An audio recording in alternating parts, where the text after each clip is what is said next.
All please rise. The Honorable, the Chief Justice and the Associate Justices of the Supreme Court of the Philippines. Hear ye, hear ye, hear ye. All persons having business before the Honorable Supreme Court of the Philippines, the Chief Justice shall give their attention, and the Associate Justices the Court is now in Supreme Court of the Philippines. Hear ye, hear ye, hear ye. All persons having business before the Honorable. The Clerk of Court will please call the matter at hand. Yes, Your Honor. GR number 234359, AILEEN Almora et al. Versus Director General Ronald de la Rosa et al. And GR number 234484, Sister Maria Juanita R. DANO, RGS, RSW et al. Versus the Philippine National Police, represented by PDG Ronald de la Rosa, Chief Philippine National Police et al. Appearing as counsel for petitioners in GR number 234359 are the following: Attorney Jose Manuel I. Jocno, Attorney Pablito V. Sanidad, Attorney Alexander Padilla, Attorney Felix J. Marinas Jr., and Attorney Pablo F. Sanidad II. Appearing as counsel for petitioners in GR number 234484, Attorney Joel Ruiz Butuyan, Attorney Roger R. Rael, Attorney Gilbert Teruel Andres, Attorney Ethel C. Avisado, and Attorney Sarmar C. Garcia, Attorney Cristina I. Antonio, Attorney Gil Antonio E. Aquino, Attorney Crispin Francis M. Handusay, and Attorney Kimberly Ann M. Lorenzo Andres. Appearing as counsel for public respondents from the Office of the Solicitor General, Solicitor General Jose C. Calida, Assistant Solicitor General Renan E. Ramos, Assistant Solicitor General Rex Bernardo L. Pascual, Attorney Crispin Francis M. Assistant Solicitor General Maria Cielo C. Rondain, Kimberly Ann M. Assistant Solicitor General Mirna M. Abno Canuto, from the Assistant Solicitor General Marisa Macaraig General Jose C. Calida, Assistant Solicitor General Henry General Renan E. Ramos, Thank you, counsel for respondents. Will please take their seats while I will request Attorney Jocno, please, to approach the podium and explain to the court how you will divide the time between you. Both sides have already, of course, received the oral advisory, correct?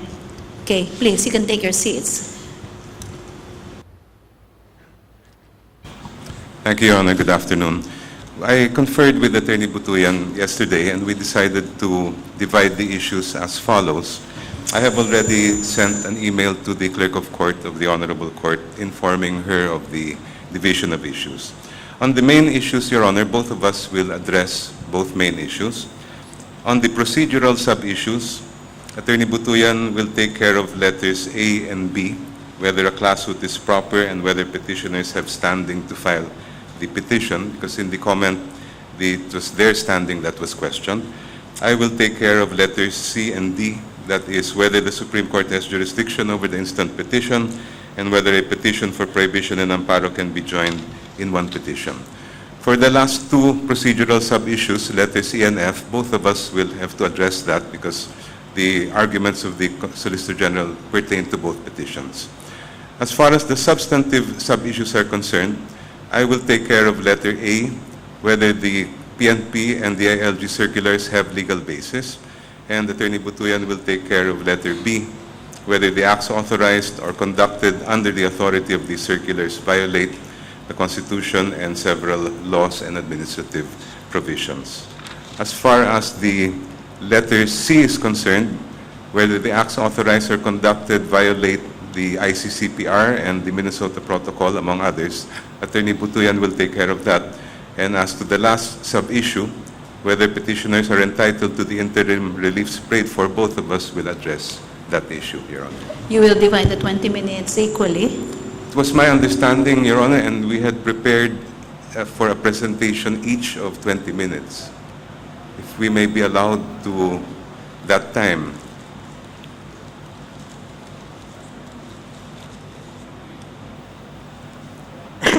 So, can you find a way to condense it to... We can extend it to 15 minutes each. All right, 15 minutes each. I will Please do with that. do that, Your Okay, Honor. it's 40 minutes of continuous presentation might be too much for us. And then after both of you have consumed your respective 15 minutes, then we will immediately proceed to the interpellations of the justices. Thank you, Your Honor. Okay, okay, please proceed, Attorney Jokno. May it please the Honorable Court.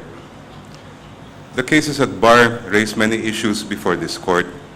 The advisory for today's hearing enumerates 2 main issues, 6 procedural sub-issues, and 4 substantive sub-issues that counsels are supposed to address. Despite the many issues, however, we should not lose sight of the ultimate question that this case presents to this Court, which is this: will the Honorable Court allow the government's war on drugs to supplant justice from the courts with justice from the barrels of guns? Petitioners AILEEN Almora, Rowena Apari, and Jefferson Soriano are directly aggrieved by the war on drugs. AILEEN Almora's brother, Ryan Dave, was killed in an alleged buy-bust operation after he was listed as number 3 on the watch list, level 1 of the illegal drug personalities of the Baguio City Police Office. Rowena Apari's son, Rex Apari, was killed in a tokhang operation in Tondo, Manila, after armed men invaded his home without a warrant. Both of them were killed allegedly because they resisted the police or nanlaban. Petitioner Jefferson Soriano, on the other hand, was shot and left for dead after he had been picked up by the police and tortured to reveal the whereabouts of someone who was wanted by the PNP. Ryan Dave Almora, Rex Apari, and Jefferson Soriano are just 3 of thousands of Filipinos whose blood has been spilled on our streets because of the war on drugs, most of them in areas mired in poverty. But the war on drugs, Your Honors, is not just killing the poor. It is killing our legal system by replacing justice from our courts with justice from the barrels of guns. That is why we have come to this court and pray for the court's intervention. The government's war on drugs began on July 1, 2016, when newly installed PNP Chief Ronald de la Rosa issued Command Memorandum Circular 16-2016, unveiling Project Double Barrel, a 2-pronged approach to combating illegal drugs. CMC 16 is unique in the annals of law enforcement.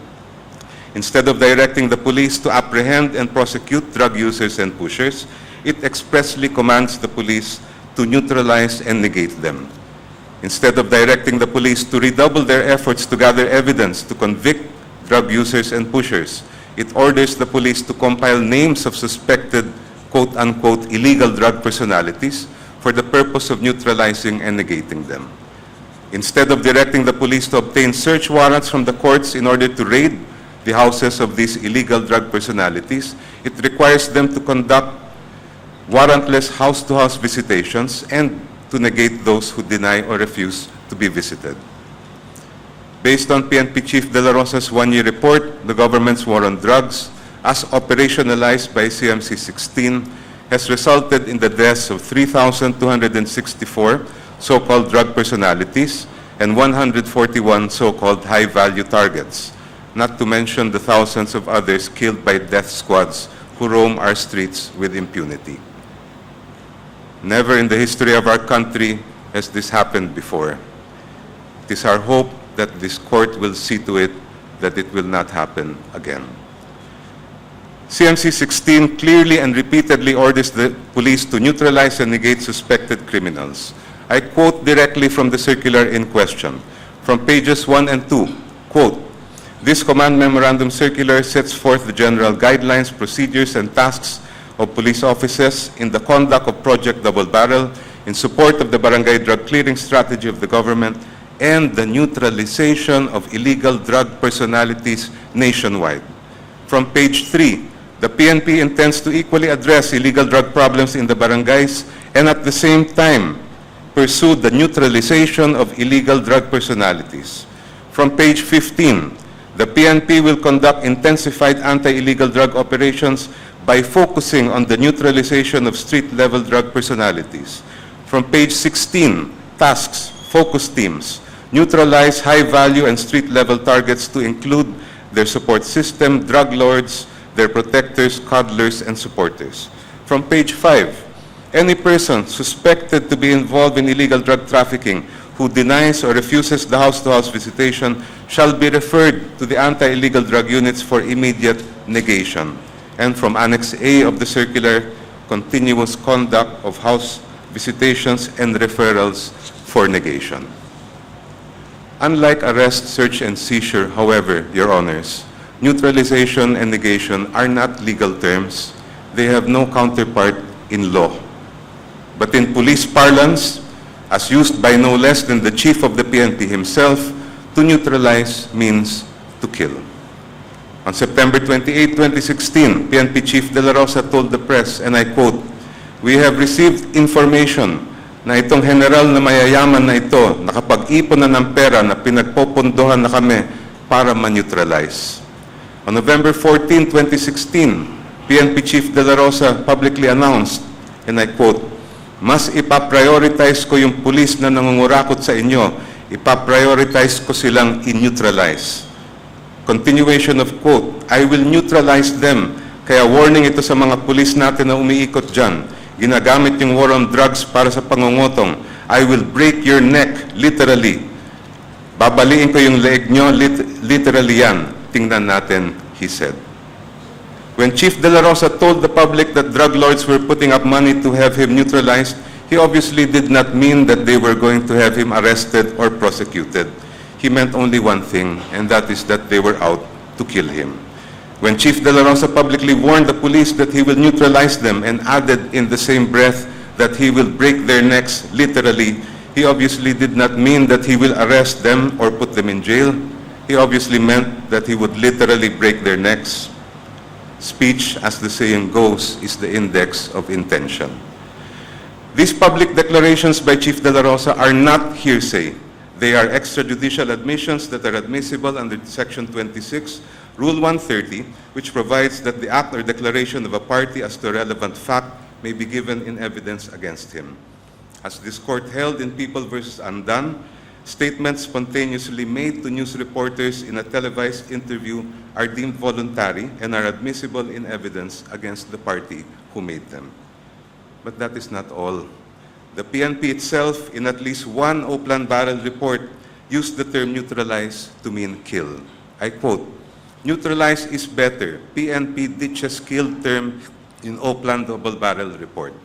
The Philippine National Police has removed the term killed in its latest update on the number of drug suspects slain in police operations.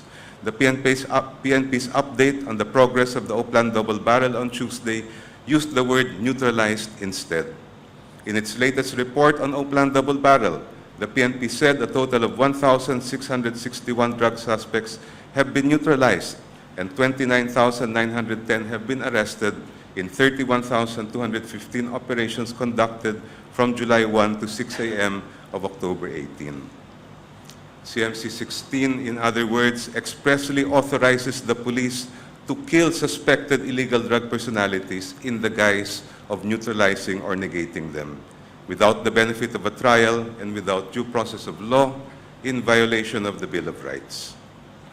But that is not all that is wrong with the circular. Under Section 24 of Republic Act 6975, the PNP is mandated to investigate and prevent crimes, arrest criminal offenders, bring offenders to justice, and assist in their prosecution. Instead of fulfilling this mandate, CMC 16 does away with the gathering of evidence for the appreciation of the courts and replaces it with the compilation of names of suspected drug personalities for the purpose of neutralizing and negating them. CMC 16 directs all police units nationwide to, quote, maintain updated watch, target list, wanted list, and most wanted drug traffickers. It creates monitoring centers on the national, regional, provincial, district, and city levels to collate these lists and to maintain a database of these lists, and requires the Directorate for Intelligence to conduct monthly workshops to generate and provide updated watch list, target list, and wanted list on the illegal drug groups and personalities. From the time this circular was issued, these lists have formed the backbone of the PNP's war on drugs. But we submit, Your Honor, Your Honors, compiling names of suspected criminals is very different from gathering evidence against them. Gathering evidence entails getting statements from witnesses with personal knowledge, obtaining physical evidence, and building up a case for presentation in court to secure a conviction.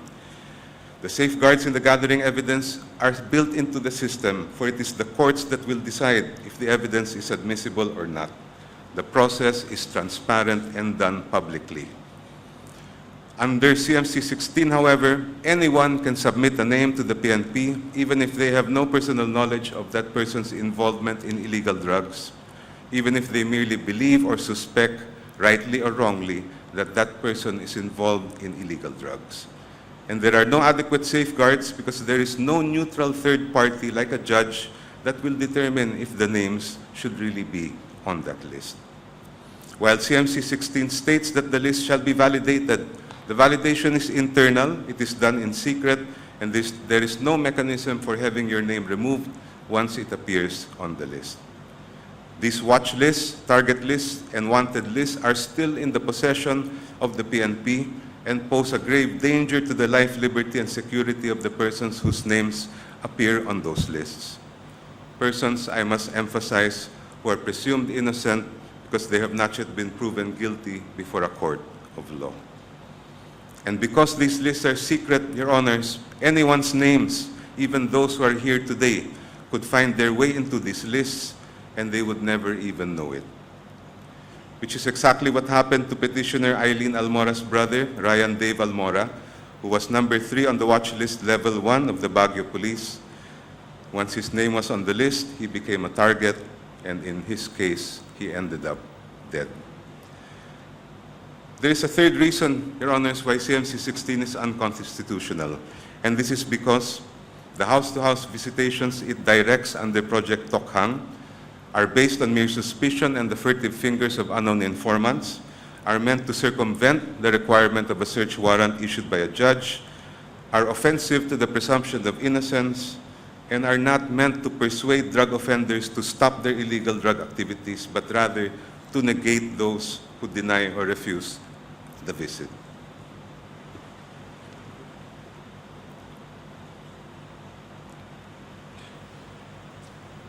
By requiring the PNP to conduct warrantless house-to-house visitations of suspected illegal drug personalities, Tokhang violates Article 3, Section 3 of the Bill of Rights, which requires the approval of a judge before a house can be invaded by the police. By commanding the police to persuade suspected illegal drug personalities to stop their illegal drug activities, Tokhang concludes that suspected criminals are already guilty. For why else will they be persuaded to stop their illegal activities if they are not guilty? Tokhang therefore violates the presumption of innocence and usurps the judicial function of determining the guilt or innocence of a suspected criminal. Since Tokhang does not require evidence to be presented to a judge for the issuance of a search warrant, it gives the police unbridled discretion to enter people's homes in violation of the constitutional requirement of probable cause. The fundamental protection accorded by the Search and Seizure Clause, according to this Honorable Court in People v. Aruta, is the protective authority of a judge who stands between the person and the police and who decides if the police may intrude into the sanctity of our homes. Tokhang takes away that fundamental protection. Based on official PNP reports, Tokhang has resulted in the warrantless visitation of 7,790,765 homes. But that is not all that is wrong with Tokhang as provided by the circular.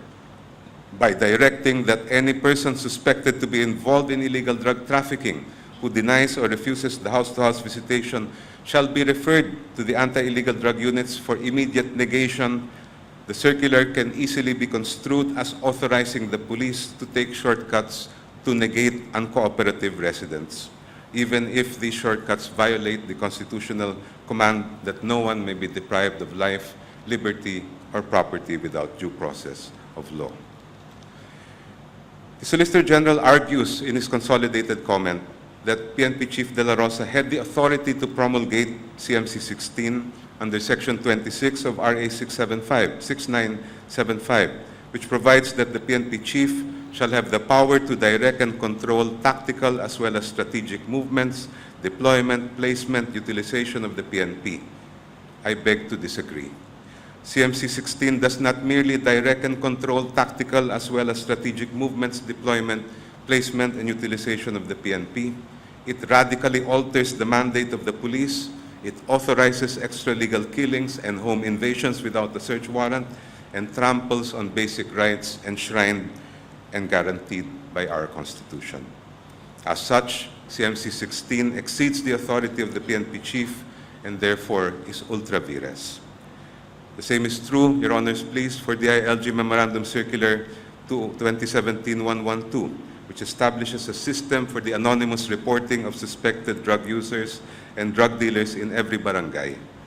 While the DILG head is empowered under EO 292 to promulgate rules and regulations, the rules that they issue must be consistent with the Constitution and existing law.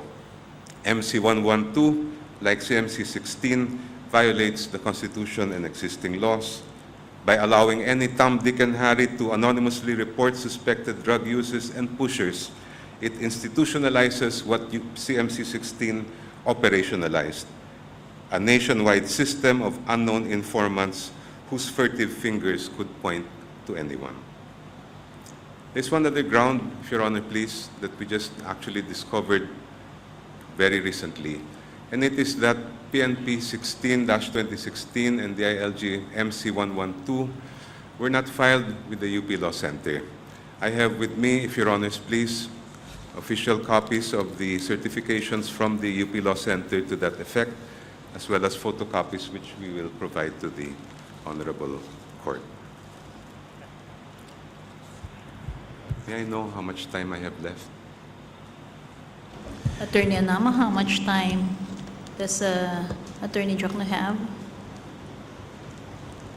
Pardon? It's time already. May I just be allowed to wrap up, Your Honor? Yes, please do that. The revised PNP Operations Manual contains a quotation from John Marley, where he says, and I quote, "It is not enough to do good, one must do it the right way." The war on drugs we submit as operationalized by PNP CMC 16 and institutionalized by DILG MC 112 is not the right way to fight crime. The only true and lasting solution to rampant crime is to strengthen our justice system, not to supplant it with justice that emanates from the barrels of guns. Fear of drugs and the use of violence to suppress it are powerful motives but unreliable guides. They can create evils more monstrous than those they seek to avoid, as monstrous as killing the poor and destroying our justice system. Thank you, Your Honors. Thank you, Attorney Jokno. Attorney Butuyan, please proceed with your presentation.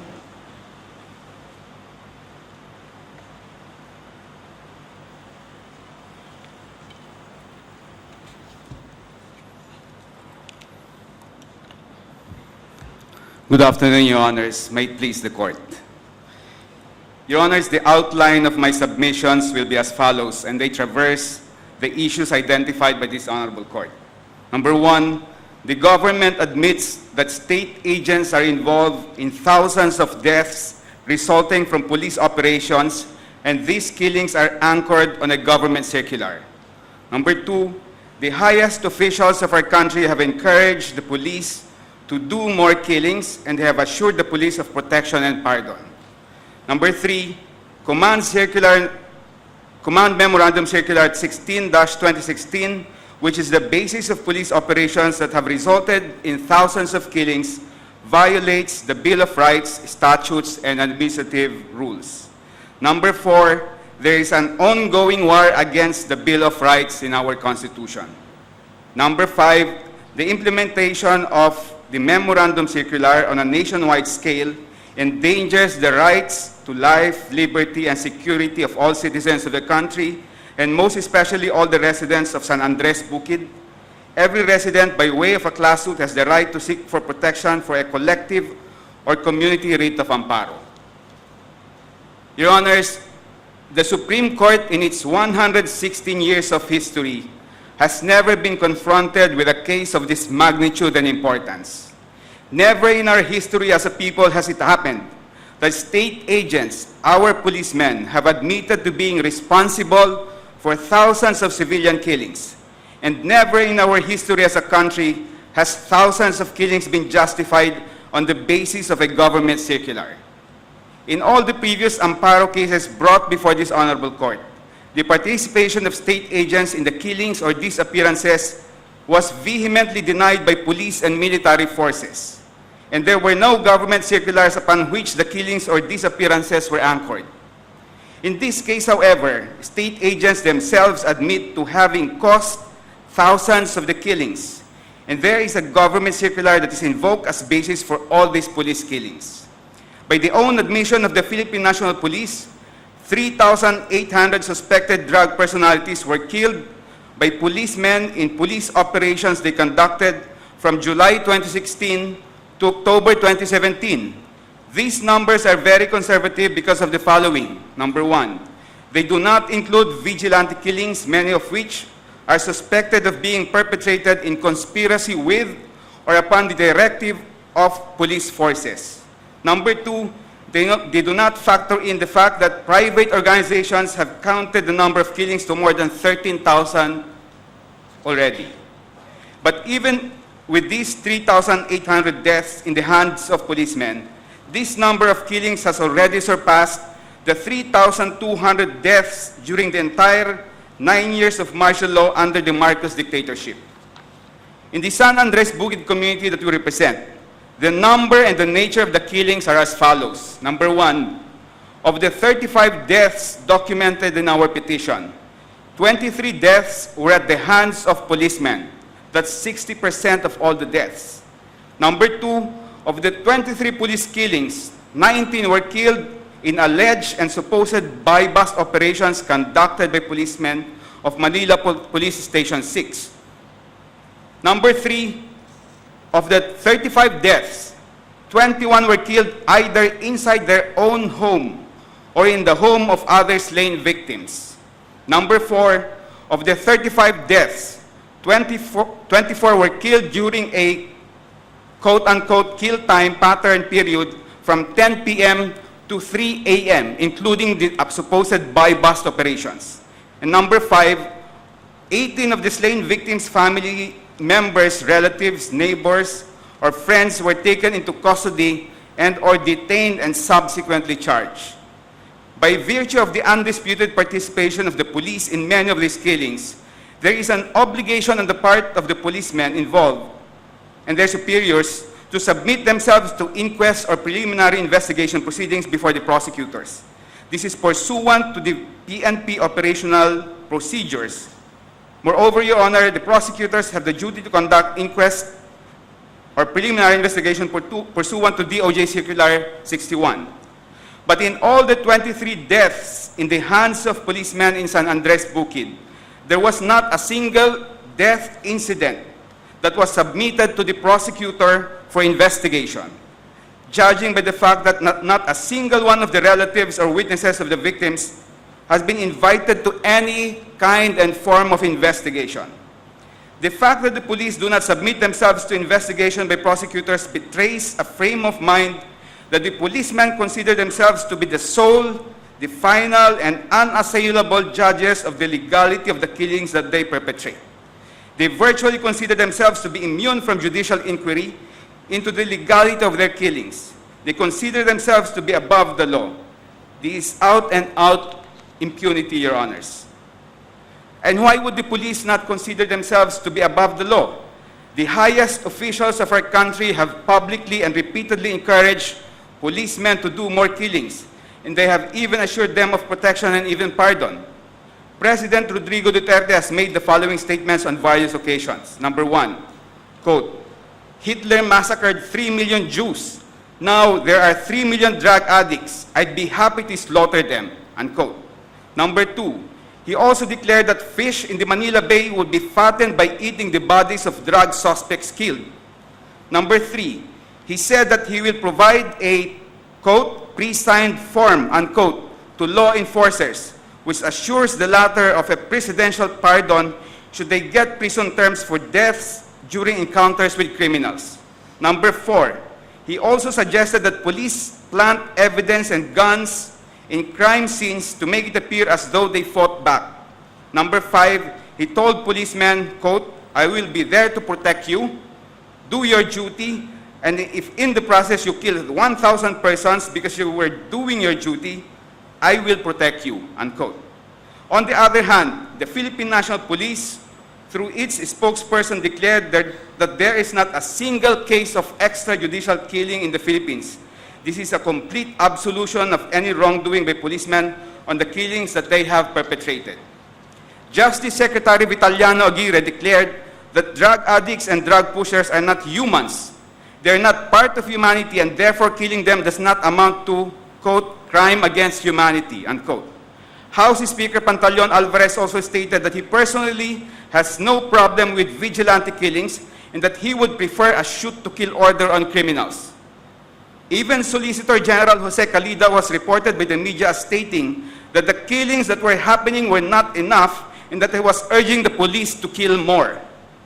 These public statements of high government officials of our country serve to encourage, bolster, and support the practice, behavior, and threat of impunity by our policemen. And this is notwithstanding the very own admission of President Duterte that the police force is, quote, corrupt to the core, unquote.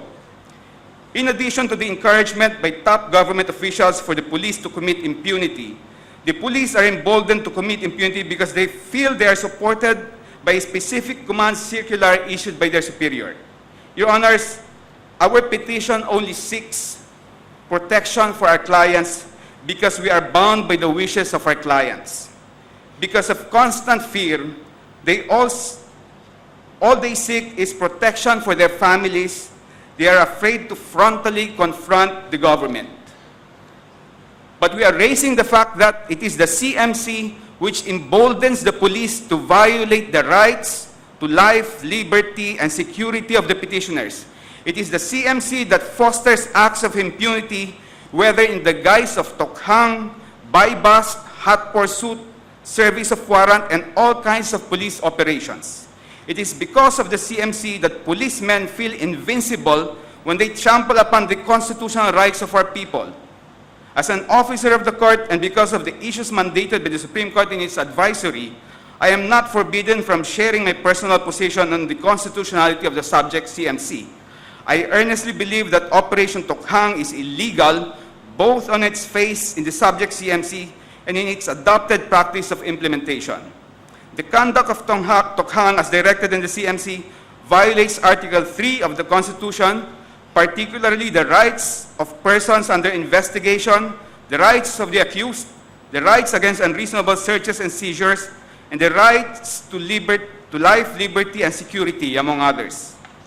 When policemen conduct the third stage of Operation Tokhang, which is the house-to-house visitation, the person visited is legally under custodial investigation pursuant to the definition laid down by this court in People v. Tan, 1998, and also pursuant to the definition made in Republic Act 7438.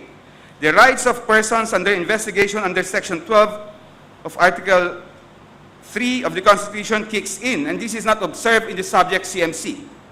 The right of a citizen against unreasonable searches and seizures also kicks in, and this is not observed by the subject CMC because the person who is visited has no choice but to allow police entry in his house. Otherwise, there are consequences if he refuses to do so. The subject CMC contains a provision that negates consent. The CMC states that, quote, any person suspected to be involved in illegal drug trafficking who denies or refuses the house-to-house visitation shall be referred to the anti-illegal drug units for immediate case build-up and negation. The processing and documentation stage also violates the rights of the accused by not complying with the rules on custodial investigation and the rights of the accused. Moreover, when a person, quote-unquote, voluntarily surrenders under Operation Tokhang, his rights to custodial investigation and his rights as an accused are not observed. He is even required to become an informant as a condition for the acceptance of his surrender. Your Honors, the brazen disregard for the Bill of Rights in the CMC reveals that hidden behind the war on drugs is another war that is being waged by the government. This hidden war is the war against the Bill of Rights.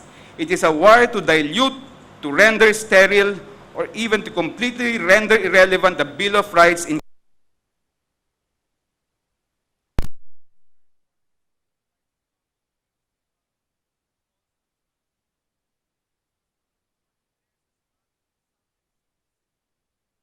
open the floodgates for the issuance by the PNP of a variety of CMCs.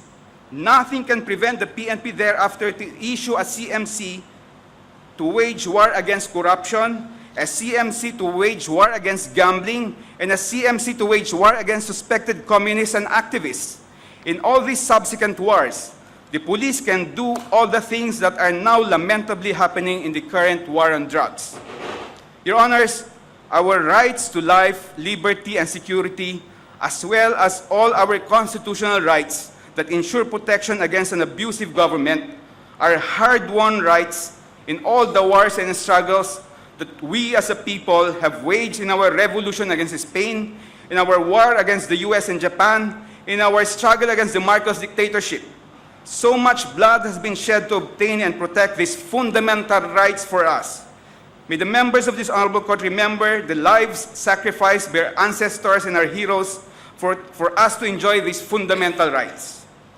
Your Honors, this case is correctly a class suit petition, and there is one incident that perfectly illustrates this fact. When the double killing of Jerry Estrelier and Randy Concordia happened in San Andres Bukid, the killing terrorized the whole street or alley where they lived. The residents in that street feared for their lives, and they didn't feel secure in their houses because they feared that the police could also enter their houses anytime, and that they could be the next victims of an extrajudicial killing. For 2 months, Your Honors, the residents in that street abandoned their homes at night and slept in the nearby market. They spent Christmas, New Year, and Valentine's Day sleeping in the market. When it rained, they slept inside the parked jeepneys along the street. This is an example of the fact that when a killing happens, it does not only violate the right to life of the victim, it violates the right to security of everyone in the community. Besides, Your Honors, the subject CMC affects all the citizens of this country because it is nationwide in scope. The rights to life, liberty, and security of 100 million Filipinos are affected by this memorandum circular. Every single resident of San Andres Bukid is affected by this CMC, and they certainly have the right to pray for a community or collective writ of Amparo. In closing, Your Honor, allow me to quote from People versus Chua, which was decided by this honorable court in 2003. The government's drive against illegal drugs needs the support of every citizen, but it should not undermine the fundamental rights of every citizen as enshrined in the Constitution. The constitutional guarantees against warrantless arrest and unreasonable searches and seizures cannot be so carelessly disregarded as overzealous police officers are sometimes wont to do. Fealty to the Constitution and the rights it guarantees should be paramount in their minds. Otherwise, their good intentions will remain as such simply because they have blundered. The criminal goes free if he must, but it is the law that sets him free. Nothing can destroy a government more quickly than its failure to observe its own laws, or worse, its disregard of the charter of its own existence. Thank you, Your Honor. Thank you, Attorney Butuyan. May we request Justice first? May I request distribute your PowerPoint presentation? Have you given enough copies to the Clerk of Court? May I request the clerk of court to please ensure that immediately we reproduce the PowerPoint presentation and each of the justices will get a copy and the respondents as well. Thank you. So Justice Carpio, please. Attorney Jokna, please.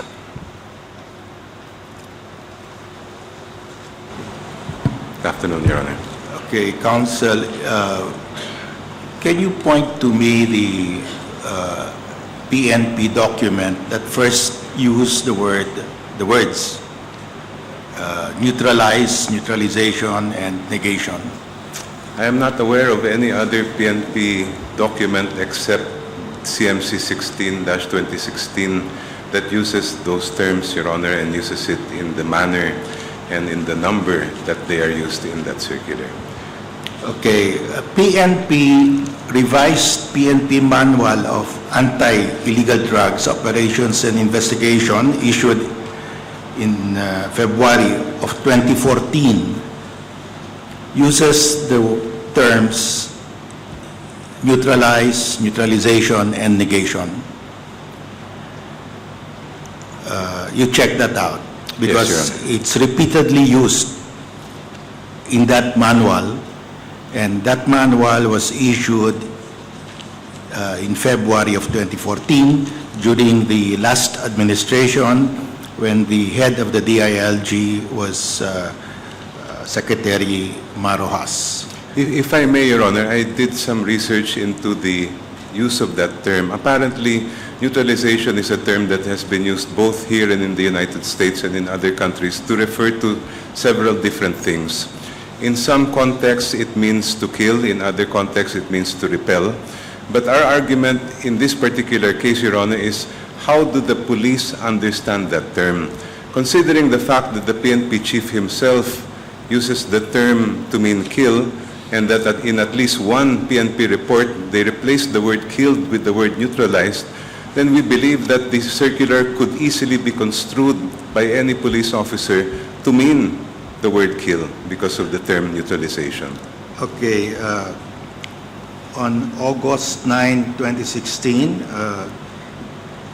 the PNP Director General, De La Rosa, was quoted in a Davao paper, Davao Today, and he said that their target is for all drug personalities in the area to be, and I quote, neutralized, meaning they should surrender, be arrested, or killed during drug operation, end of quote. So this was August of 2016, at the start of the drug campaign, Yes, Your drug Honor. war. And that was his understanding of the word neutralize, arrested, surrendered, or killed in a drug operation. So would you agree that that is the understanding of the PNP? Yes, Your Honor. And in several of their reports, even in the 2016 annual report of the PNP, they used the term neutralized to include arrested, surrendered, or killed in operation. Yes, Your Honor. Okay, so it's not, doesn't mean only killed. It's a general term, and it has been used even during the previous administration. Also, the word negation has been used in the PNP manual of 2014. Now, when the current CMC 16-2016 states that these drug targets will be neutralized, what could be the meaning of that, taking into account the understanding of the PNP Director General? It would refer, Your Honor, to one of three things: being surrendered, being arrested, or being killed. Yeah, it could mean either of the three. Yes, Your Either Honor. you arrest them, or you make them surrender, or you kill them in a drug operation. That's the meaning. Yes, Your Honor. But their defense is that it is a legitimate drug operation. But that is their defense, correct? Yes, we take issue with the use of those terms repeatedly in the circular because they could easily be construed, Your Honor, considering the pronouncements of the PNP chief himself, to include authority to kill. And if the circular, if the chief of the PNP simply meant to arrest and prosecute, then he should have used those terms and should not use terms that are subject to easy misinterpretation by the policeman on the ground. Okay, let's go to another. The CMC Circular 16-2016 also states that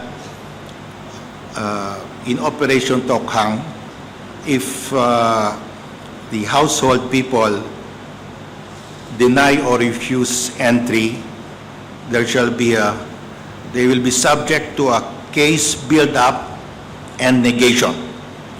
What is the meaning of case build-up?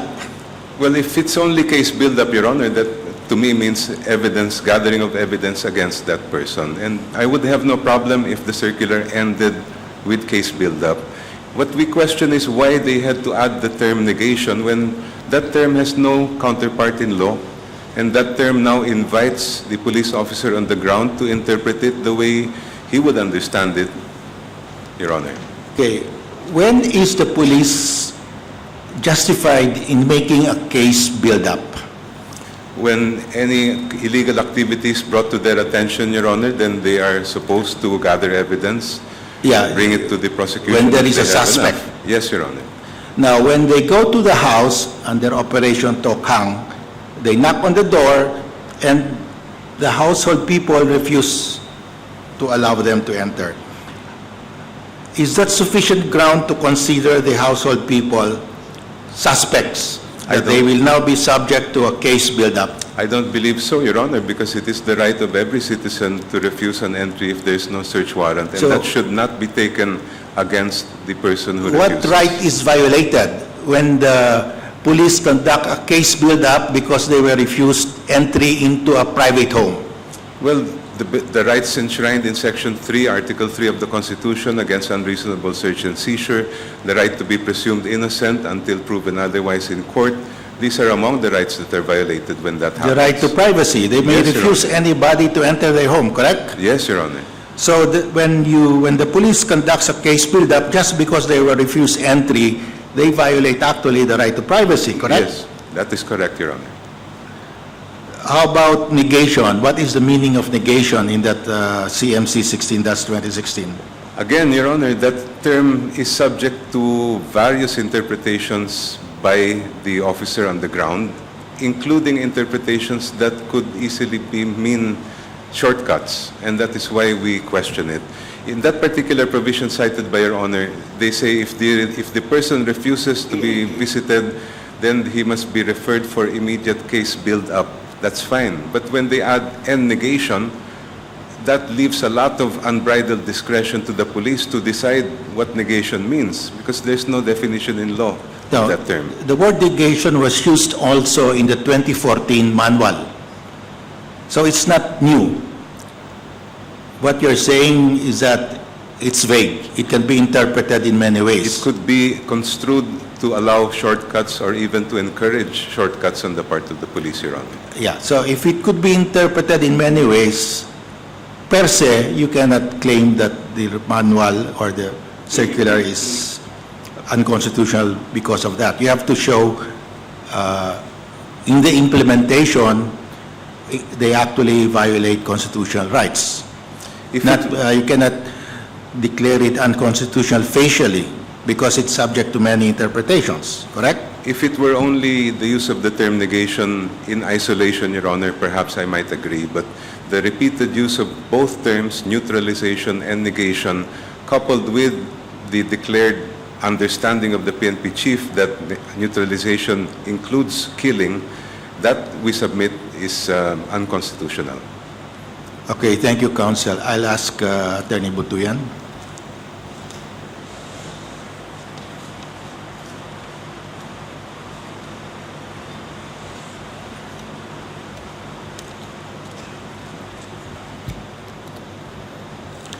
Counsel, are you familiar with the EO 226 on command responsibility of the PNP. This was issued by President Ramos sometime in 1995. I haven't read it, Your Honor, but we will discuss it in our memorandum, Your Honor. Okay, because there, PNP officials are held responsible. They're presumed to know of illegalities or irregularities or crimes committed by their subordinates under certain circumstances. Can you discuss that in your... We will, Your Honor. Thank you, Your Honor. Okay, you are of course familiar with the Republic Act 9851 on the responsibility of a superior. That's the act on crimes against international humanitarian law that we legislated into a domestic law.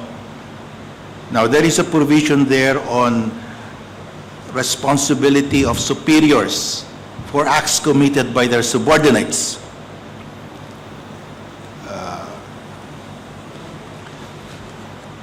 In other words, superiors, even if they are not directly involved, will be liable for illegal acts of their subordinates if they could have known or they could have, by the exercise of diligence, supervised them properly.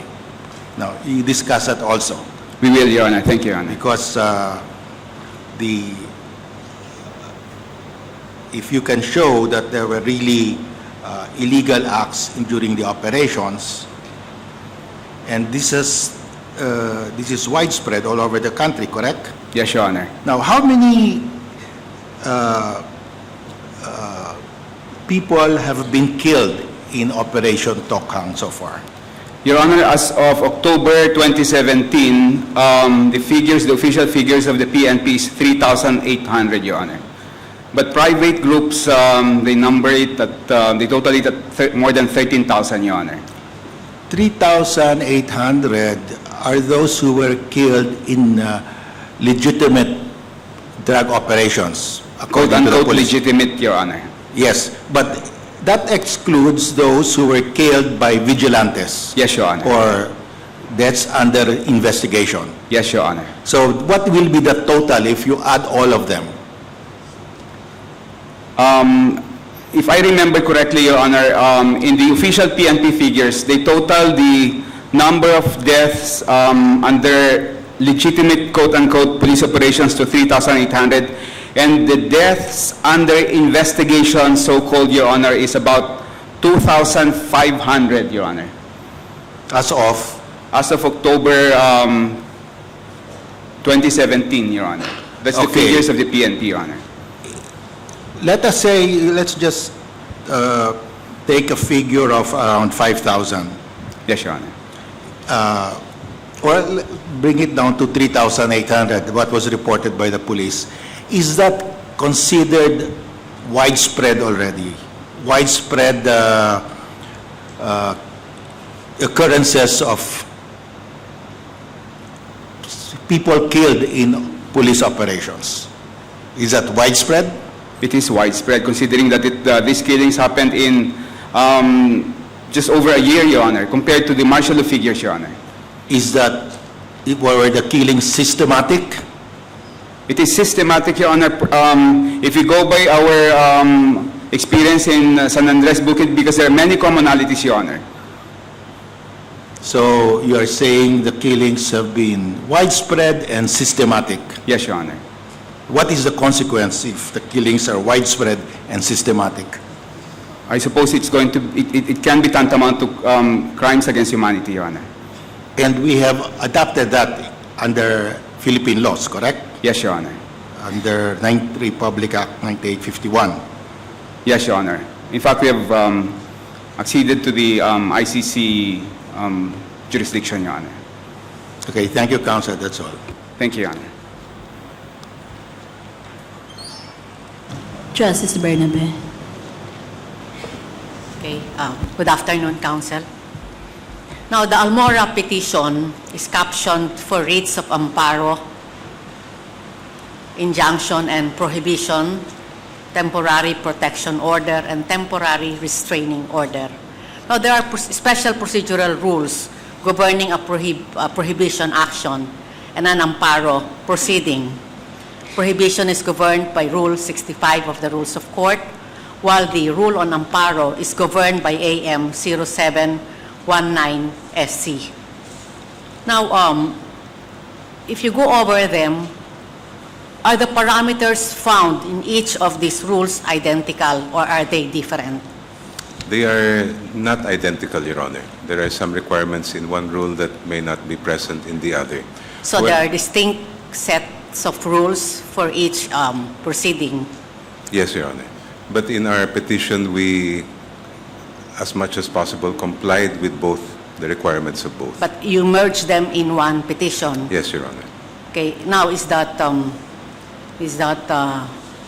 proper?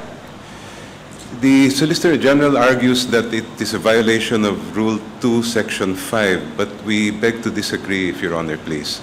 Rule 2, Section 5, in particular, Section 5B, states that joinder shall not include special civil actions or actions governed by special rules. Our interpretation of that provision is that you cannot join in one petition an ordinary civil action and a special civil action or an action governed by special rules. Our submission, if Your Honor, please, is that since in this particular case the issues and the facts are the same, there should be no hindrance to our joining both petitions in one proceeding. Can you consider a writ of amparo as an action? Or is it a special proceeding? It's governed by a special rule. In my understanding, Your Honor, it is really ancillary to the typical, regular rules that we follow in the rules of court. All right. Now, in memorandum dated October 10, 2017, the President designated the PDEA as the sole agency in charge of the conduct of all campaigns and operations involving illegal drugs. Is Yes, that Your Honor. correct? Now, the PNP was merely ordered to relay, deliver, or bring to the PDEA's attention all information or data received by them. In the meantime, the PNP has been tasked to maintain police visibility.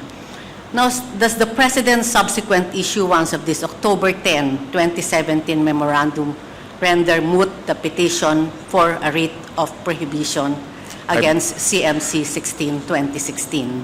I believe it does not render the petition moot, if Your Honor, please. It is well settled by the decisions of this court that there are at least 4 exceptions to the And rule what is on the mootness. applicable exception to This the mootness? first grave violation of the Constitution, I believe that applies to this case. Second, an exceptional character of the situation in which paramount public interest is involved. I believe that is also applicable here. Third, the constitutional issue raised requires formation of controlling principles to guide the bench, the bar, and the public. I submit that applies as well. And fourth, the case is capable of repetition, yet evading review. If I may, Your Honor, the memorandum of the President can be rescinded anytime. It is not really an exercise of his ordinance power because it is not an executive order, it's not an administrative order, it's not a memorandum circular, it's not a memorandum order, it's not a proclamation, it's not a general order or a special order. It is simply entitled a memorandum. So you're saying that the power can be reverted back to Could the be PNP easily, anytime? yes, Your Honor, by the Alright. stroke of a pen. Now, the ALMORA petition essentially argues that the words negation and neutralization in CMC 16 refer to killing. And you said that the legal basis for that argument is the understanding of the people as an arrest, surrender, or get killed. And of course, you are saying also that it is the actual implementation of that order and the public statements made by the officials of the administration.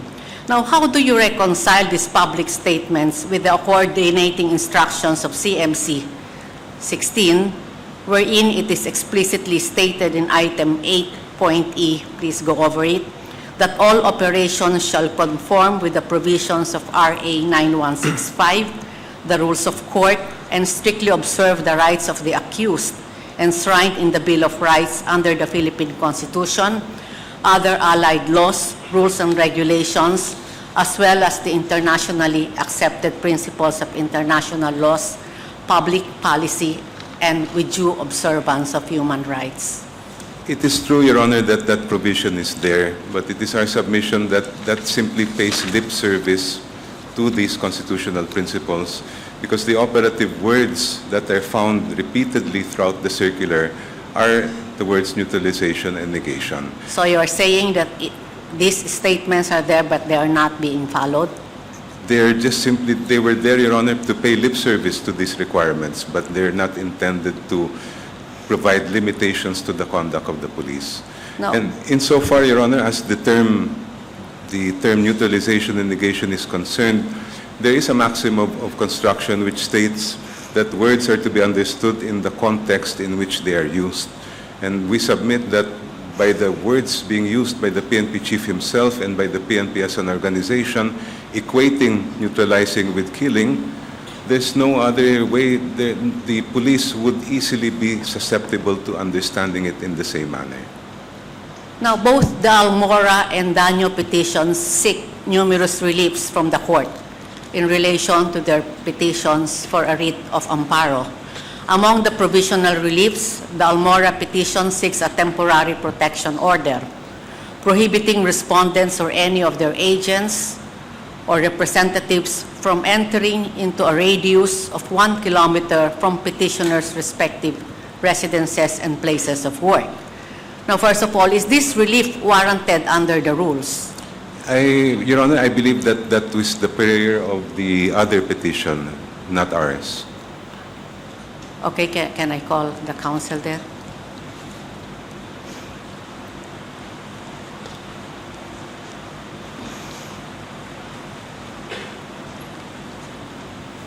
All right. Yes, Would you Your want Honor. me to repeat the question? No, I got the Or question, Your Honor. you got the Yes, Your question? Honor. All right. Your Honor, the relief was granted in our earlier petition, which is the Murillo petition, Your Honor.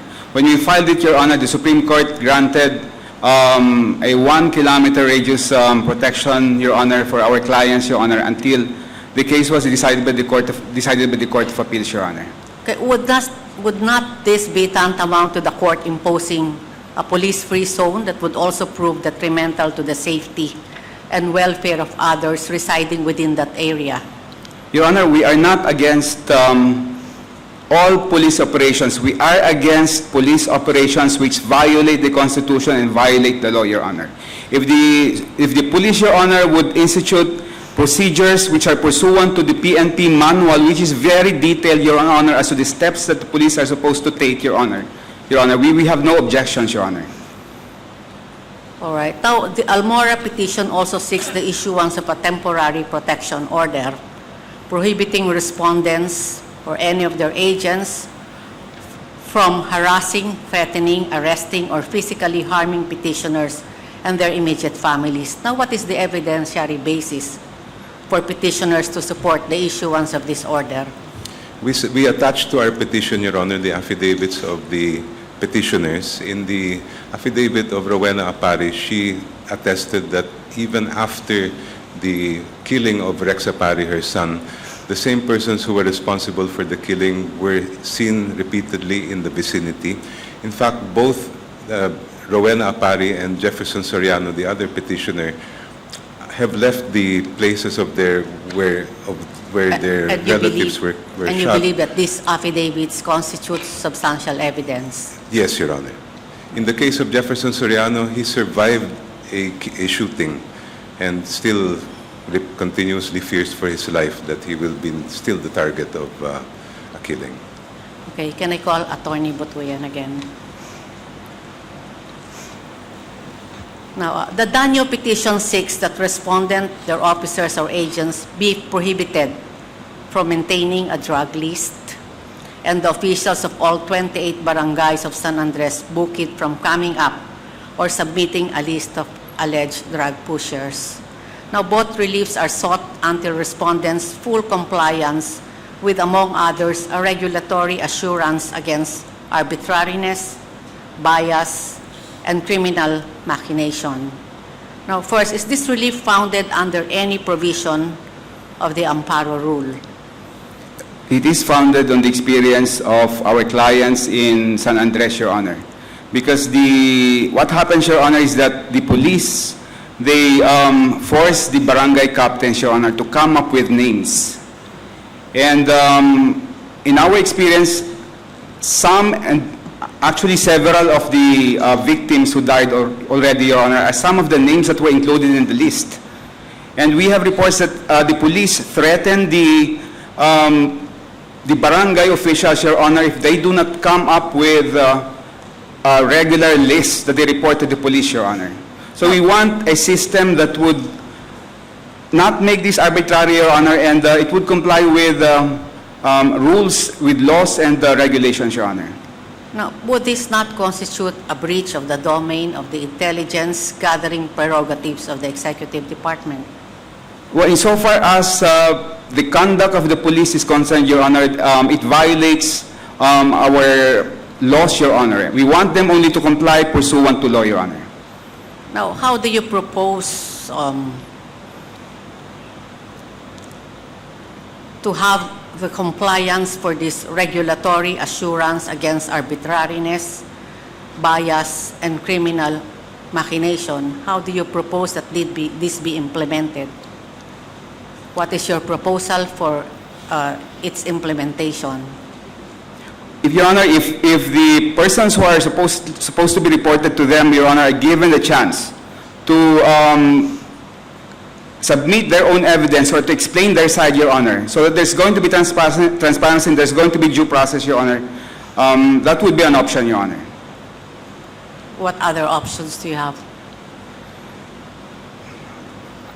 For as long as there is compliance with due process, Your Honor, and the opportunity for the persons who are included in the list to present their side of the issue, Your Honor.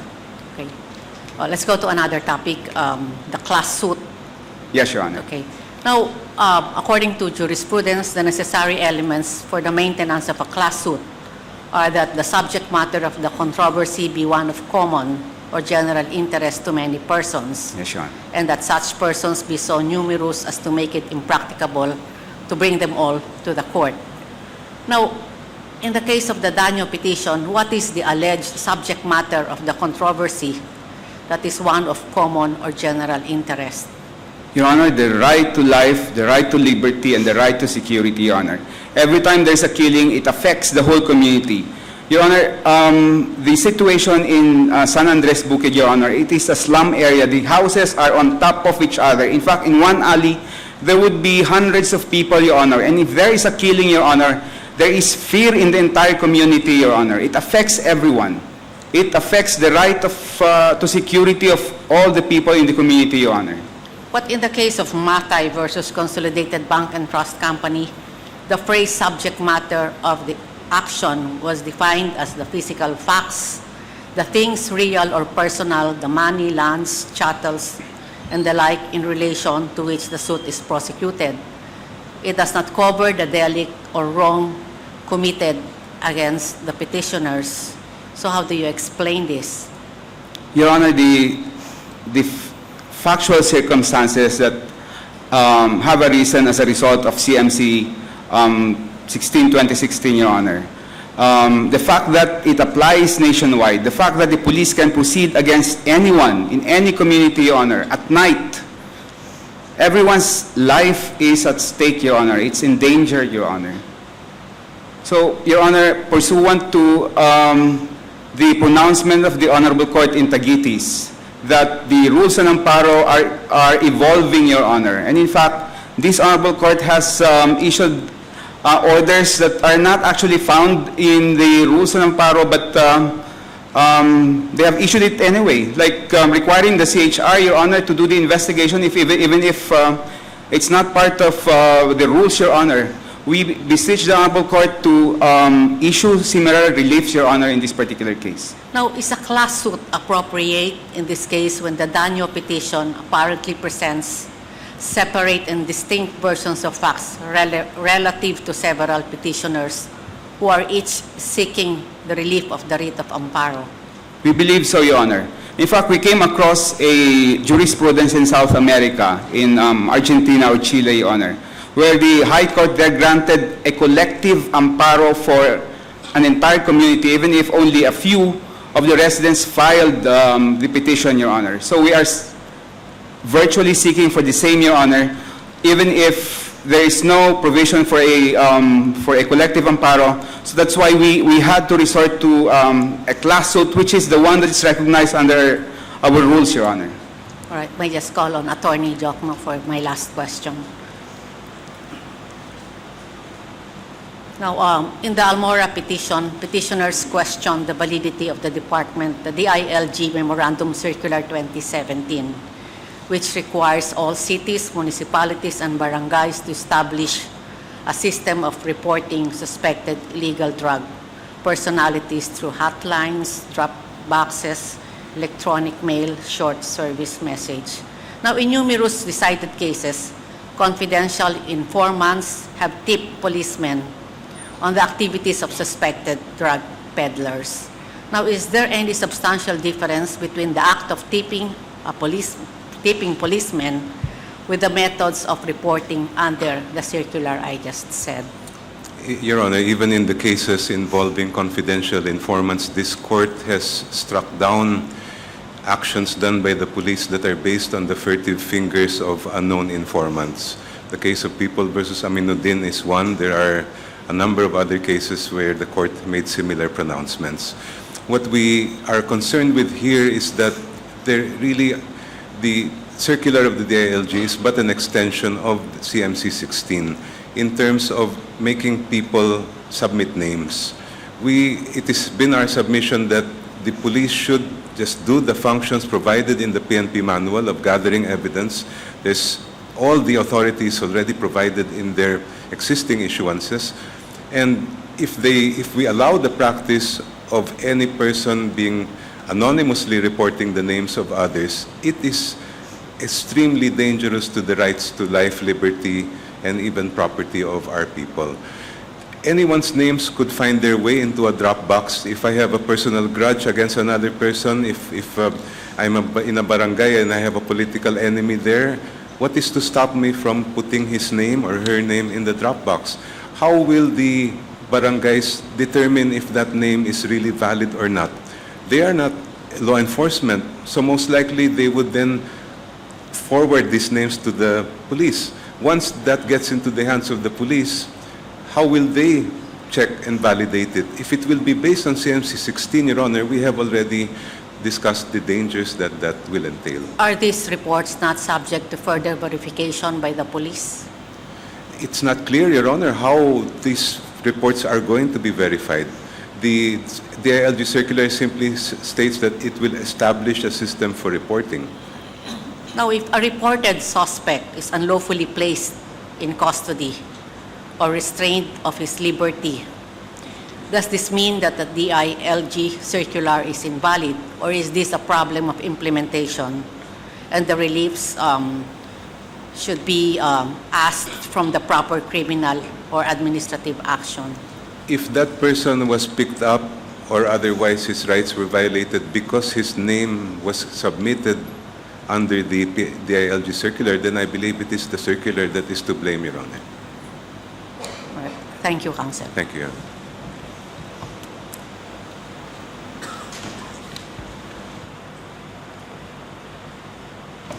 I'll ask Justice Leonen first and Justice Hardileza. Justice Leonen. Can I ask Attorney Jokno to take the podium? Good afternoon. Good afternoon, Your Honor. You have no objections to criminalizing illegal drugs. Is that not correct? Naturally, Your Honor. We're all against illegal drugs, illegal You are drug against syndicates. illegal drugs, and you approve of a policy to be aggressive in order to arrest people who not only use but actually peddle and perhaps manufacture or import illegal drugs. Is that not correct? Definitely. Yes, Your Honor. So your case is not actually to stop the war on illegal drugs. No, Your Honor, it's But not. would you agree with me that you are trying to convince the government through this court to adjust its program so that it does not unnecessarily alienate communities that it is supposed to protect or unnecessarily undermine some fundamental rights. Is that not Yes, correct? Your Honor. So it is wrong to say that you are asking this court to issue a writ to stop the aggressive police action against drug pushers, drug manufacturers, drug importers. Is that not correct? Yes, Your Honor. Okay. So, in other words, if you succeed in having Command Memorandum Circular 16-2016 and DILG Circular 112 declared as unconstitutional, would this, in fact, stop the government from continuing to go against drug pushers? No, Your Honor, the government would still have all the powers under the law to go after drug pushers, drug users, and drug syndicates. Under the law, which means, therefore, that police can continue with getting information from the community, developing that information, gathering evidence, getting warrants of arrests, and in certain instances, doing warrantless arrests, as in many of the cases that have come to this court, and finally, prosecution and conviction. Is Yes, that Your not Honor. correct? So, in other words, declaring CMC 16-2016 and DILG 112 as unconstitutional will have the effect of probably clarifying certain rights of certain individuals vis-a-vis the power of the government to go against illegal drugs. Is that not correct? Yes, Your Honor. Okay, just to be clear. Now, do you have a copy of CMC Circular 16-2016 with you now? Yes, I do, Your Honor. Can you read into the record, page 17, number 8, coordinating instructions from the Chief PNP, subparagraph E. I think it's on page 17 of the copy that you provided the court. I'm looking at page 17, Your Honor. May I know which portion Number here? 8, this is coordinating instructions, subparagraph E. Can you please read to the record, subparagraph E? Oh, yes, this is found on page 16. Coordinating instructions. A, strictly implement the protocol on the conduct of anti-illegal drug operations. B, as far as No, practicable... letter E. Letter E. B or E, as P? in elephant. Oh, I'm sorry, Your Honor, letter E. Sorry All for operations... my accent, I'm Ilocano. Sorry, Your Honor. All operations shall conform with the provisions of RA number 9165, the rules of court, and strictly observe the rights of the accused enshrined in the Bill of Rights under the Philippine Constitution, other allied laws, rules, and regulations, as well as the internationally accepted principles of international law, public policy, and with due observance of human Just rights. the text, okay. So it's clear from the text that the instructions of the Chief PNP to all its operating units is that it respects not only the rules of court, but it does mention the Bill of Rights, it mentions all other statutes, and even the international obligations that we have adhered to. Is that not correct? Just from the text. Yes, that is true, Your Honor. Can you proceed to look at letter G, as in Letter- goat?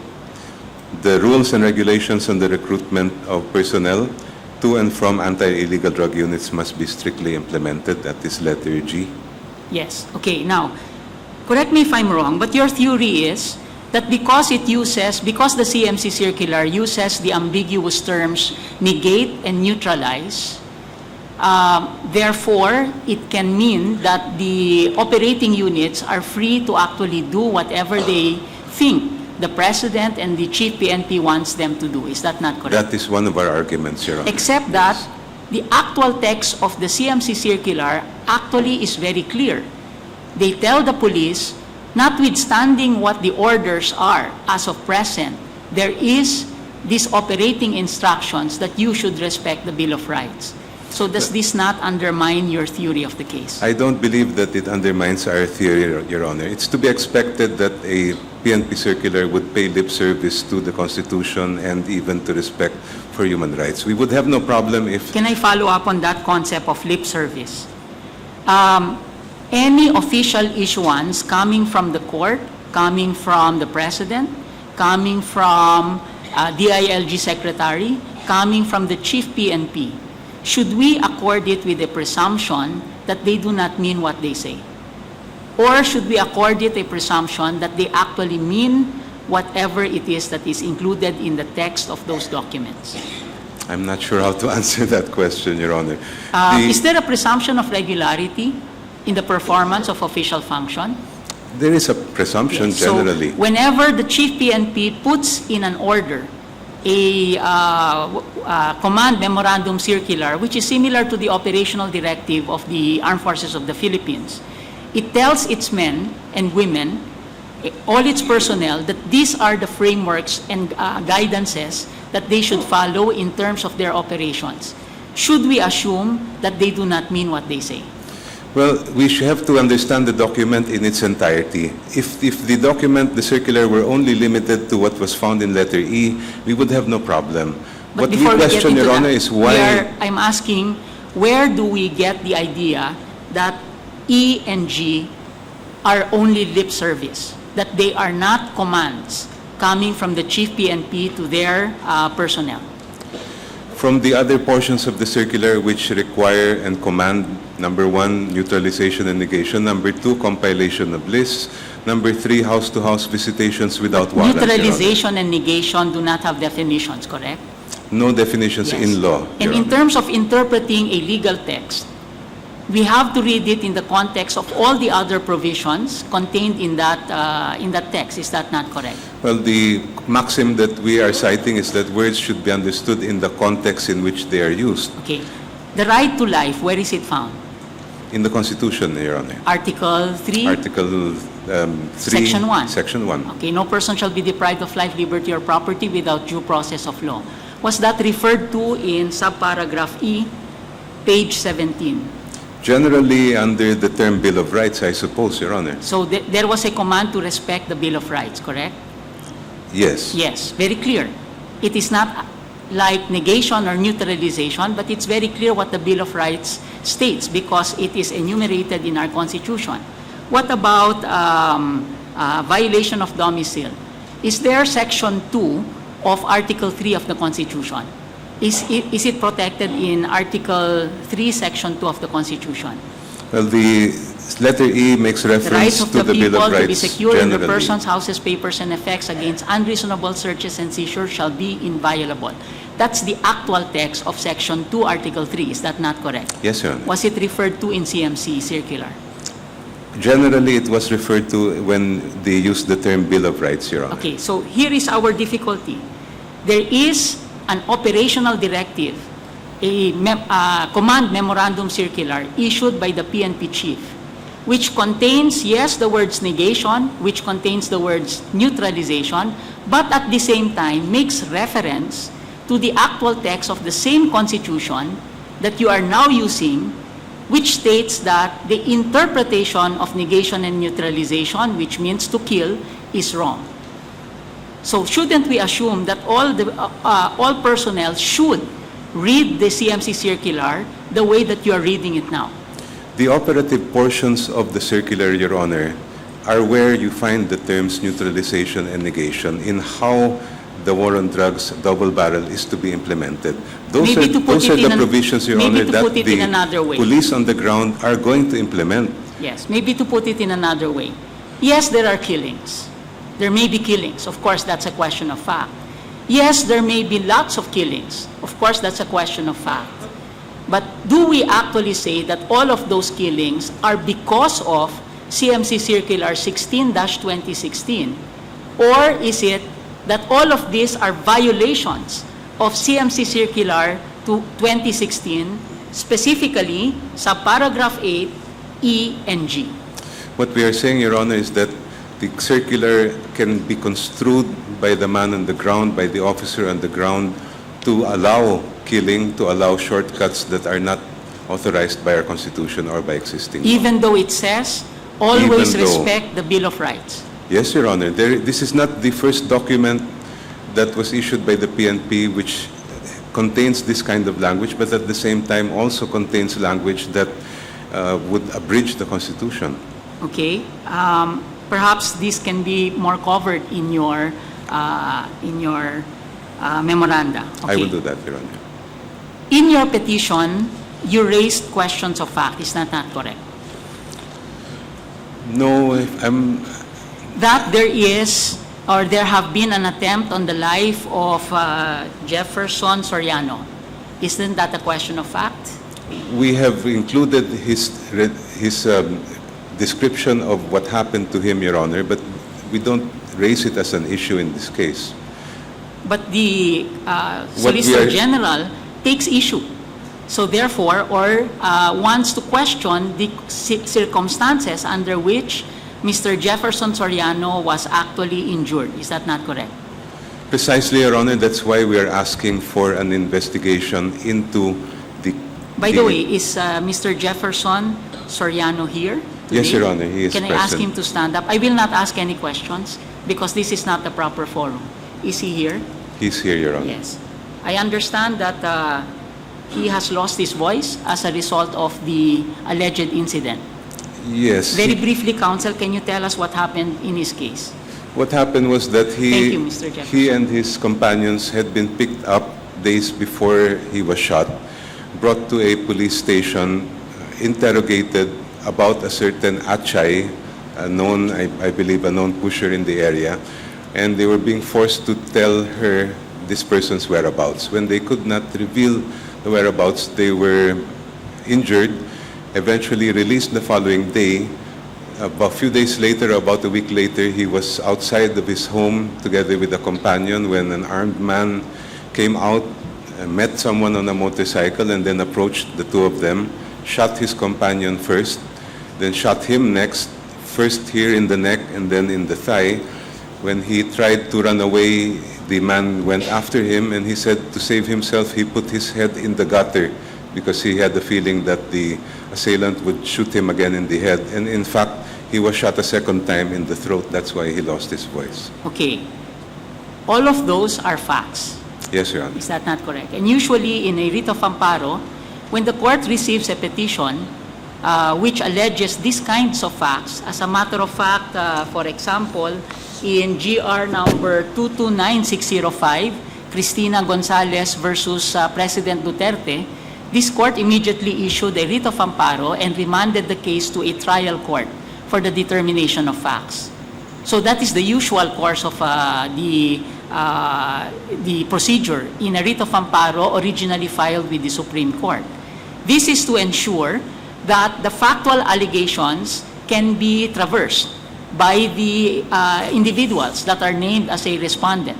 Because eventually, when a writ of amparo does issue, there is an actual command on, let us say, a particular SPO1 or SPO2, a station commander, to be at least a kilometer away always as against this individual, and further remedies are given. Is that not correct? Yes, Your Honor. Yes. Wouldn't it have been proper that this be a simple writ of amparo for Mr. Jefferson Soriano?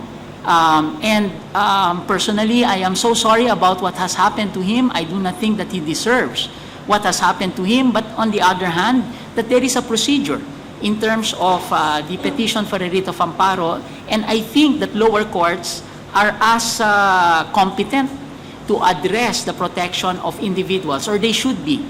So wouldn't you think that the proper remedy here should have been a petition for a writ of amparo simply, so that they immediately get the succor that they actually need?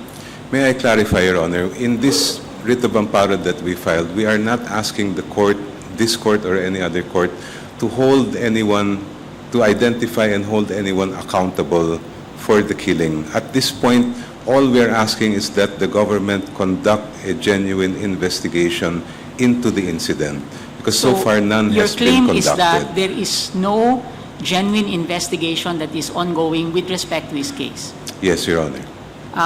Counsel, can you imagine the number of crimes that have happened throughout our entire country at any given time? Or maybe I should put it this way. Are we certain that all crimes that have happened, especially those that are brought to a police precinct and blotted, for example, somebody that has been snatched of a purse or snatched of a cell phone, they report to the police.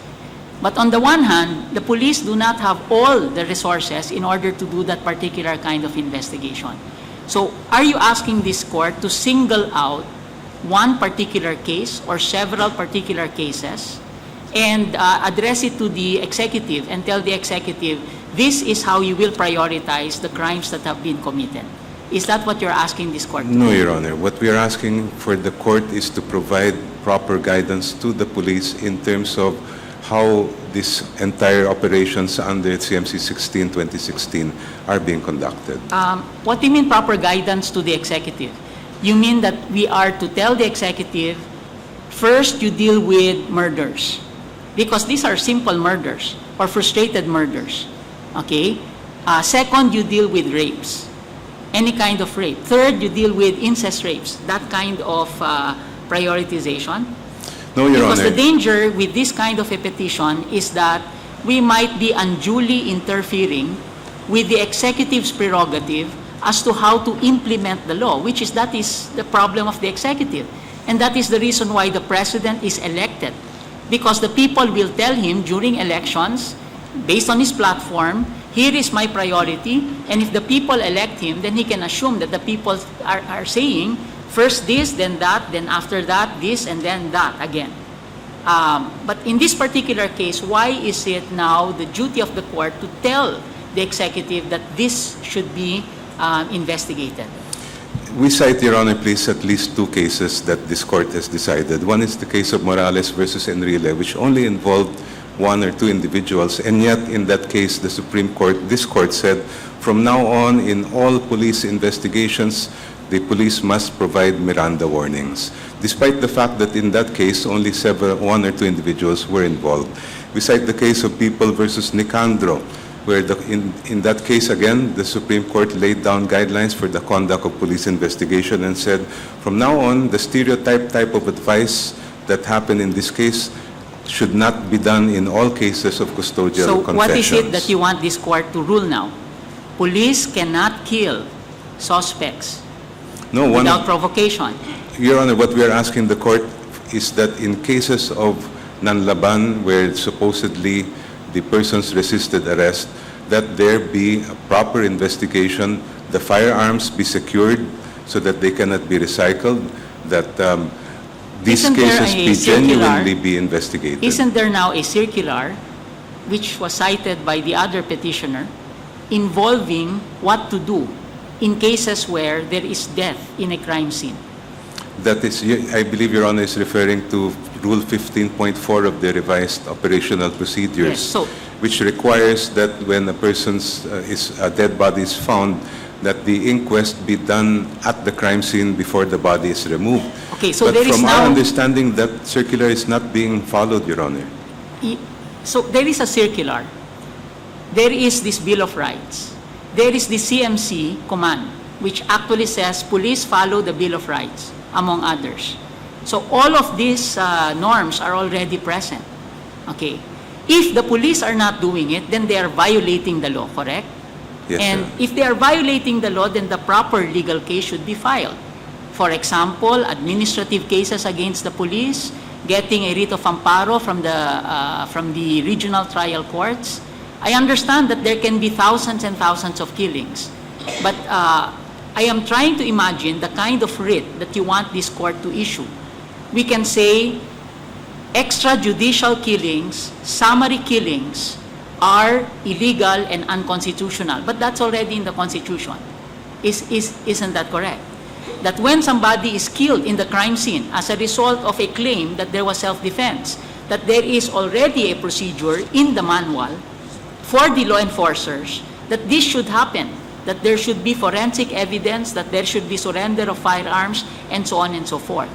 So what we may be dealing here is policemen not following what the rules are. Is that not correct? Yes, Your Honor. So what is it that you want us to do, considering all of this? What we are asking is the same type of relief that this court granted in the cases of Balao, in the cases of Burgos, and other cases, where the court directed the law enforcement to continue and to conduct with extraordinary diligence the investigations into the incidents So I am involved. imagining that the value of the decision will copy the rules and the operational manual already existing.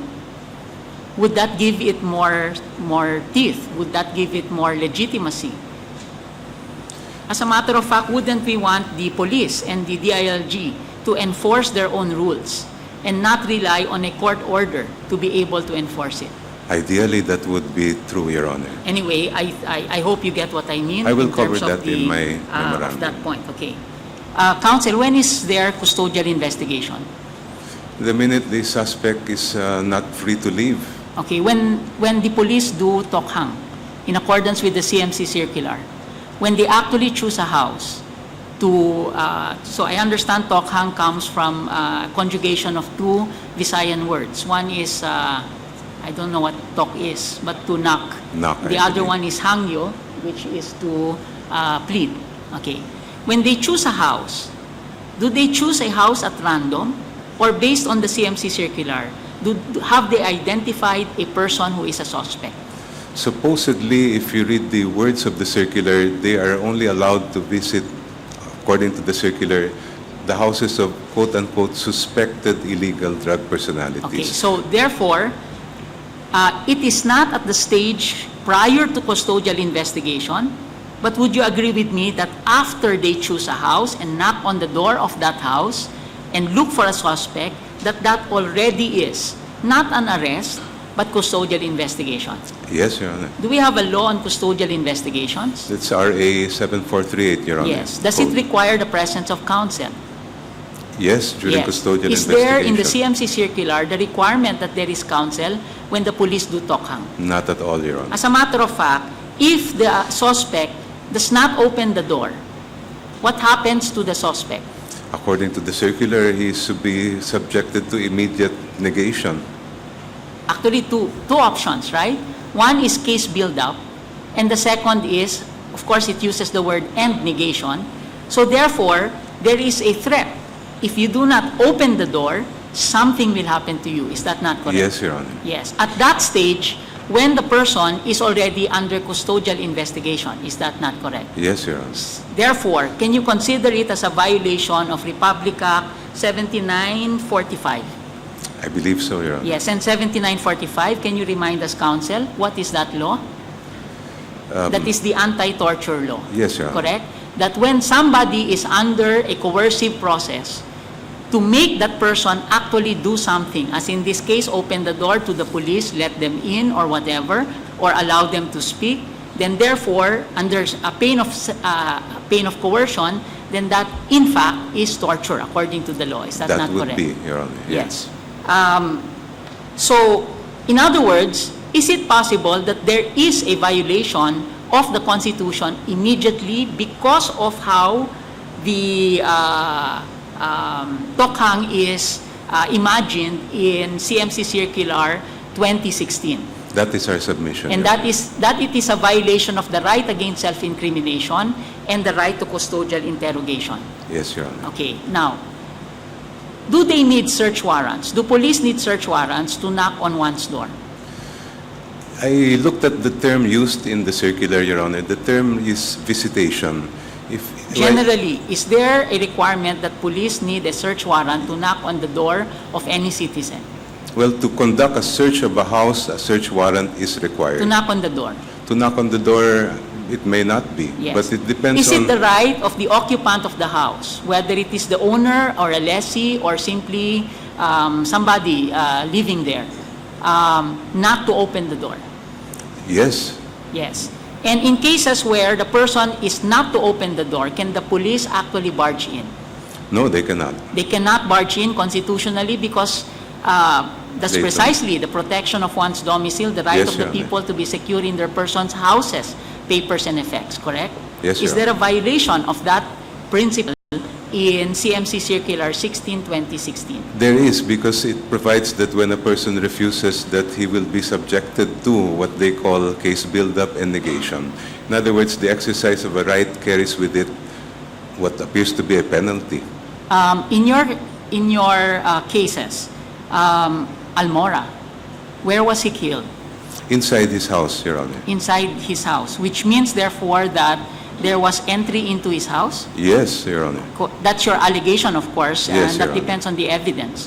What about your other, Mr. Apari? Same thing, Your Honor. Okay.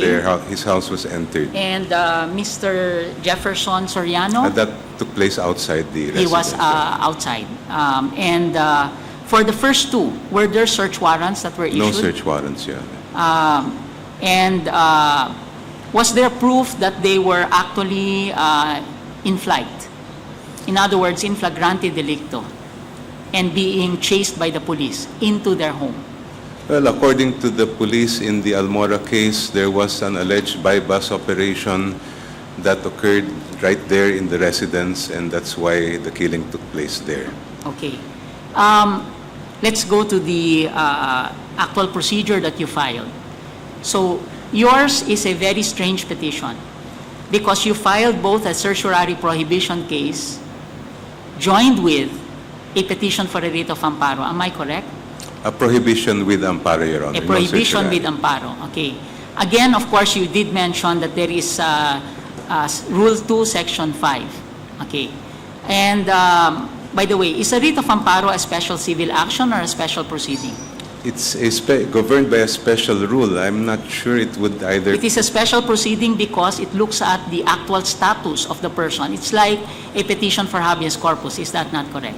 Perhaps it is akin to that, Your Yes. A Honor. petition for habeas corpus looks at the situation of illegal detention. That's a status or a fact. And because of that, there is a relief that is provided. In writs of amparo, there is an immediate threat or an actual violation of one's rights to liberty, life, and security. And therefore, it's a special proceeding. Is there a prohibition in the rule for joining a special civil action with a special proceeding?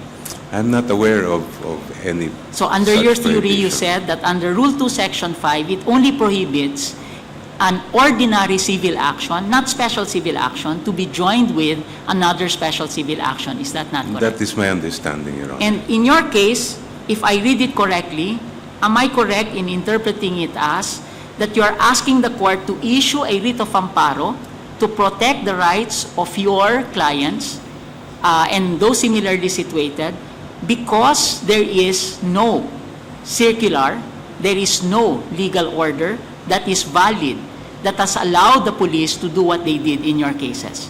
Yes, Your Honor. And there's no valid circular or order because they legally do not exist. Although there is CMC Circular 2016-16, which is unconstitutional and therefore legally they do not exist and therefore there is none. Is Yes, that Your not Honor. correct? Yes, Your Honor. Yes. But proceeding further, I am curious about one of your other arguments, that CMC Circular, the Command Memorandum Circular of the PNP Chief is invalid because there is nothing in writing from the President which authorizes him, the PNP Chief, to issue that kind of an order. Can you elaborate on that argument? Under the Executive Order 292, it provides that the President shall exercise his ordinance power by issuing any of the following: an executive order, admin order, memorandum circular, memorandum order proclamation, general order, or special order. In this particular case, if you look at the first page of the circular of the PNP 16-2016, it does not make reference to any written instructions from the President. Instead, at number 1, it says, the verbal pronouncement of the President to get rid of illegal drugs within 6 months. Considering, Your Honor, that the PNP 16-2016 radically alters the mandate of the police, considering that it intrudes and violates several sections of the Bill of Rights, it is our submission that the PNP cannot do that, and especially they cannot do that unless there is any instruction from the President. Okay. Thank you, Counsel. Can I ask Attorney Butuyan to Thank you, take the Your Honor. podium?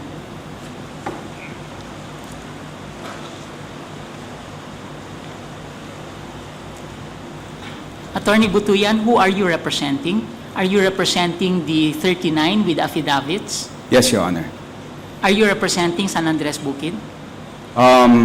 Yes, Your Honor. Because you filed a class suit, is that not correct? Yes, Your Honor. But there are local government officials, in fact, all of them, all the punong barangays, have repudiated your action. Yes, Your Honor.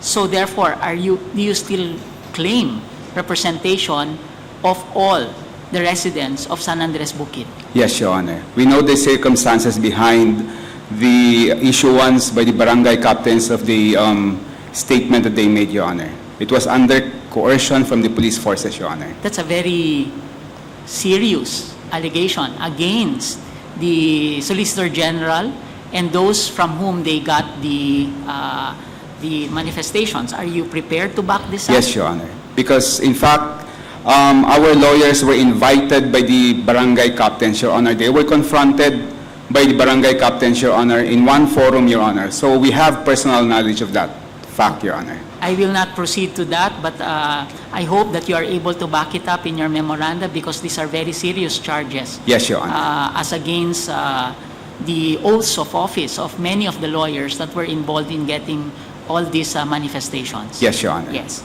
You allege in your pleading that there is systematic violence. Yes, Your Honor. Is this systematic violence in the entire country or is it only in San Andres Bukid? Per the sworn statements of our clients, Your Honor, they have personal knowledge of the systematic violence in their community, Your Honor. Wait, personal knowledge or are all of this hearsay? Personal knowledge, Your Honor. Insofar as, They actually saw the killing. well, the families involved and the relatives involved, they actually saw the killing, Your Honor. But the other parties, Your Honor, they are actually aggrieved parties because they as All residents, those Your that Honor. submitted your affidavits, how many actually saw the actual killing? I have no doubt about the sincerity and the integrity of the religious of the Good Shepherd. In a past lifetime, when I went up the mountains of Agusan and Surigao helping indigenous peoples, I have encountered a lot of the sisters of this order. And I have no reason to doubt what they say is what they believe to be true. But this is a judicial proceeding. You understand, Counsel? Yes, Your Honor. Your Honor, the religious personalities in this case wear two hats in filing this case. They are first and foremost aggrieved parties because their right to security is violated because they themselves are residents of the community, Your Honor. Whenever there is a killing, Your Honor, their right to security is threatened, Your Honor. You mean to And- say, Counsel, before 2016, no deaths occurred in San Andres Bukid? Well, not this systematic and frequent, Your Honor, and not in the way that the By killings are systematic, happening now. what do you mean? In other words, there could have been violence. This is a blighted community. As you have described in your pleading, and I have been also in these areas, it's really very compact. And there are all sorts of people here, and the poverty of these people drive them to, the poverty of our people, in fact, drive many of our people to do very dangerous things to themselves, to their families, and to their neighbors. That is true. So I know for a fact that there can be lots of violence happening here, lots of harassments, etc. But it is also a good community in many ways, which people do not really understand from the outside. But inside, of course, you will see the feelings of family and community that are there. So prior to 2016, I am sure that there were deaths that have happened in that area. Is that not correct? I have no personal knowledge, but I'm sure there were deaths, Your Honor. If But there, you had no personal knowledge prior to 2016, why do you say now that there is systemic violence? Your What are the Honor, badges of systemic violence? Your Honor, the Your fact perspective. that in so many instances, the police would guard the perimeter areas while civilian armed men, Your Honor, enter houses, Your Honor. And police would use flashlights, Your Honor, to drive away persons who are witnessing, who are trying to witness the proceedings that are happening involving armed civilians, Your Honor. And the fact that buy-bust operations are being done in the wee hours of the morning, unlike before, Your Honor, when buy-bust operations normally would be done in daylight, Your Honor.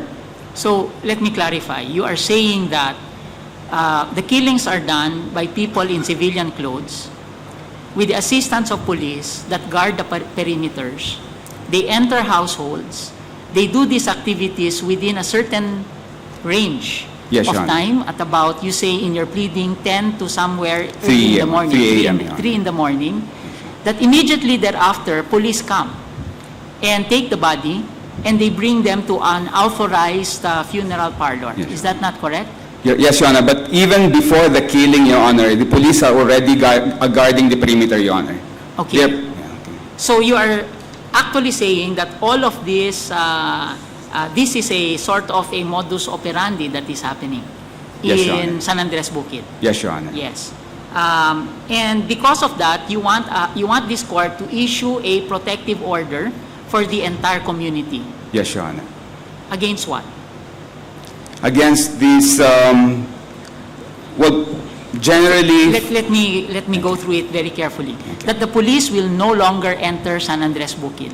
Do you want us to issue that order? in the meantime, that they are operating under CMC 2016, Your Honor. We want, Your Honor, that the police conduct their operations pursuant to the PNP Manual of Operations, Your Honor, which is very detailed, actually, Your Honor, in observing all the appropriate laws that would protect the constitutional rights of every citizen, Your Honor. So you want us to issue an order to tell the police to follow their operating guidelines other than CMC Circular 2016-16? Yes, Your That's Honor. all. And in the meantime, Your Honor, that, well, we are invoking the dual nature of Amparo, Your Honor, which is curative and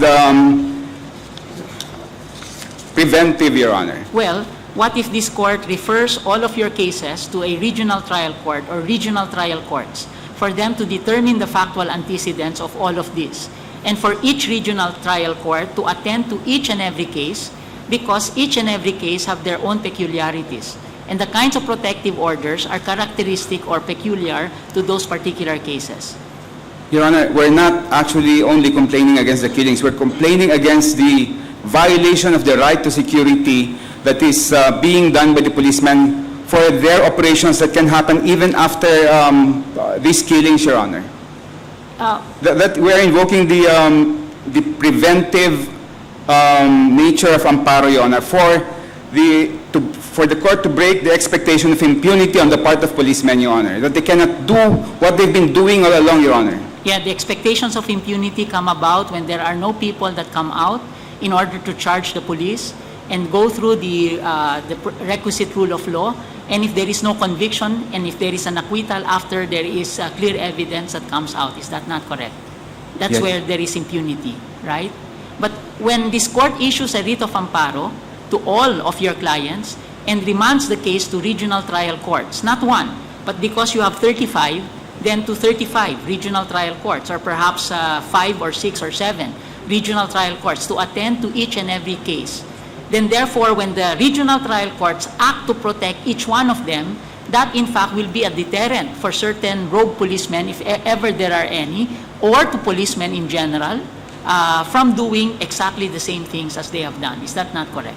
But, Your Honor, the 35 would refer only to the killings that have already happened, Your Honor.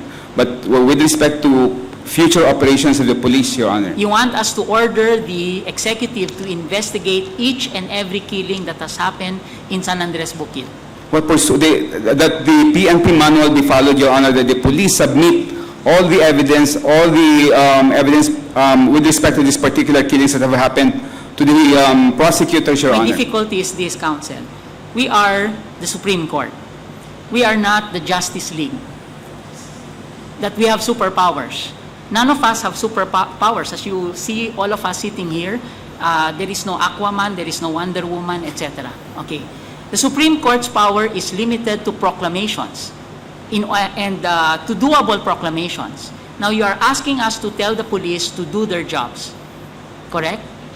And what would that kind of order do in terms of addressing the systematic violence that you have mentioned? Your Honor, we humbly submit, Your Honor, that the role of the Supreme Court is not only to, or the courts in general, is not only to passively address crimes that are committed, Your Honor, but to prevent crimes from being committed, which is actually the nature of the amparo, Your Honor. So you are wanting this court to take an additional step to declare an interpretation of our fundamental rights in the light of what may be, according to you, happening now in our country. Is that not correct? Well, pursuant to the curative nature of amparo, Your Honor. Okay. Can a writ of amparo ever be moot and academic? Can a petition for writ of amparo ever become moot and academic because the policy that had caused the amparo in the first place is now withdrawn?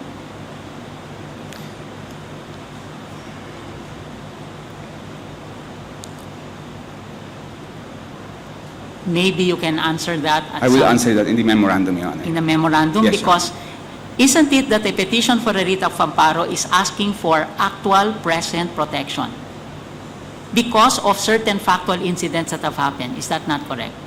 Yes, Your Honor. And the rule on being moot and academic refers to facial interpretation of certain kinds of laws or circulars. Correct? Yes, Your Honor. It does not look into the reliefs that can be granted to the people that are asking for that kind of a relief. Is that not correct? Yes, Your Honor. Yes. Thank you, Counsel. I have no further questions.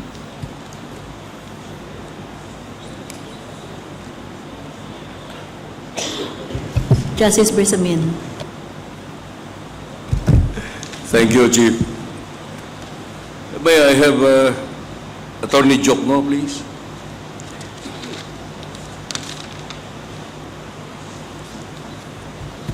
Good afternoon, Your Honor. Yes, good afternoon. Attorney Jokno, I remember very well that yours was the first case, the Manalo case, that came up before the Supreme Court, and it was in that case that the Supreme Court rendered a decision or promulgated a decision on the application of the very new rule on Amparo. And Your So- Honor was the presiding Yes, member of the I was in the Court of at the Appeals. time. Yes. But since then, many things have happened, many decisions have been rendered, but the rules have generally been unchanged. Yes, Your Honor. Now, I would like to know from you if you were the one who combined Amparo with prohibition? In our petition, yes, Your Honor. And your objective was obviously to make your reliefs more effective. To avoid multiplicity of suits, we wanted Multiplicity to of suits. to include them in one petition, Your Honor. You did not hesitate to do that because you believe that the rule on Amparo should be made really effective. Yes, Your Honor. And if that rule did not provide for any positive or affirmative act that may be done by the court in order to hasten the reliefs that you wanted, you would go in a new route and try to have another relief through prohibition. Well, we felt, Your Honor, that the relief, that our clients needed both relief, that the circular being invalid and ultra vires can be the subject of a writ of prohibition, and that because of the danger to the petitioners, the relief sought under the Amparo could also be issued by the court. Well, as of this moment, personally, I don't see anything objectionable in what you did because the rule on Amparo expressly authorizes the court, the Amparo court, to give you any kind of appropriate relief that would be warranted under the premises. Was that the thing that operated in your mind when you decided to do this? Yes, Your Honor. I'm leading you. Thank you, Your Honor. Okay, anyway, I don't see any strong obstacles or insurmountable hindrances that would prevent a joinder of Amparo to any kind of relief.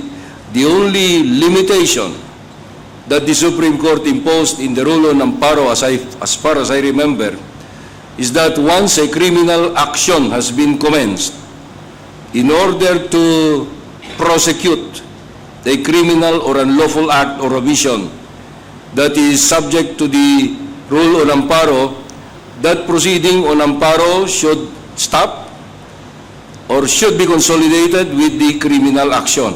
That is correct. You remember that Yes, rule? sir. Now, so far, as of today, has there been any, to your knowledge, any kind of criminal prosecution or investigation conducted by the PNP or any other government agency into your case? As far as we know, Your Honor, there has been no cases filed in court. No criminal prosecution. Okay.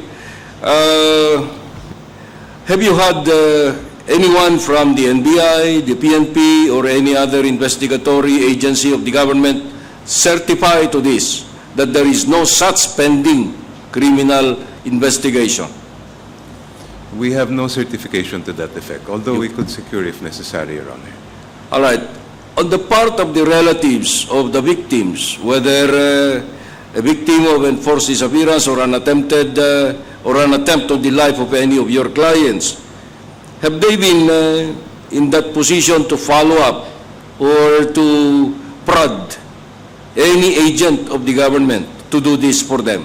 With respect to the two petitioners, Your Honor, Rowena Apari and Jefferson Soriano, they are presently under the sanctuary of the church. They are not in any position to pursue any cases.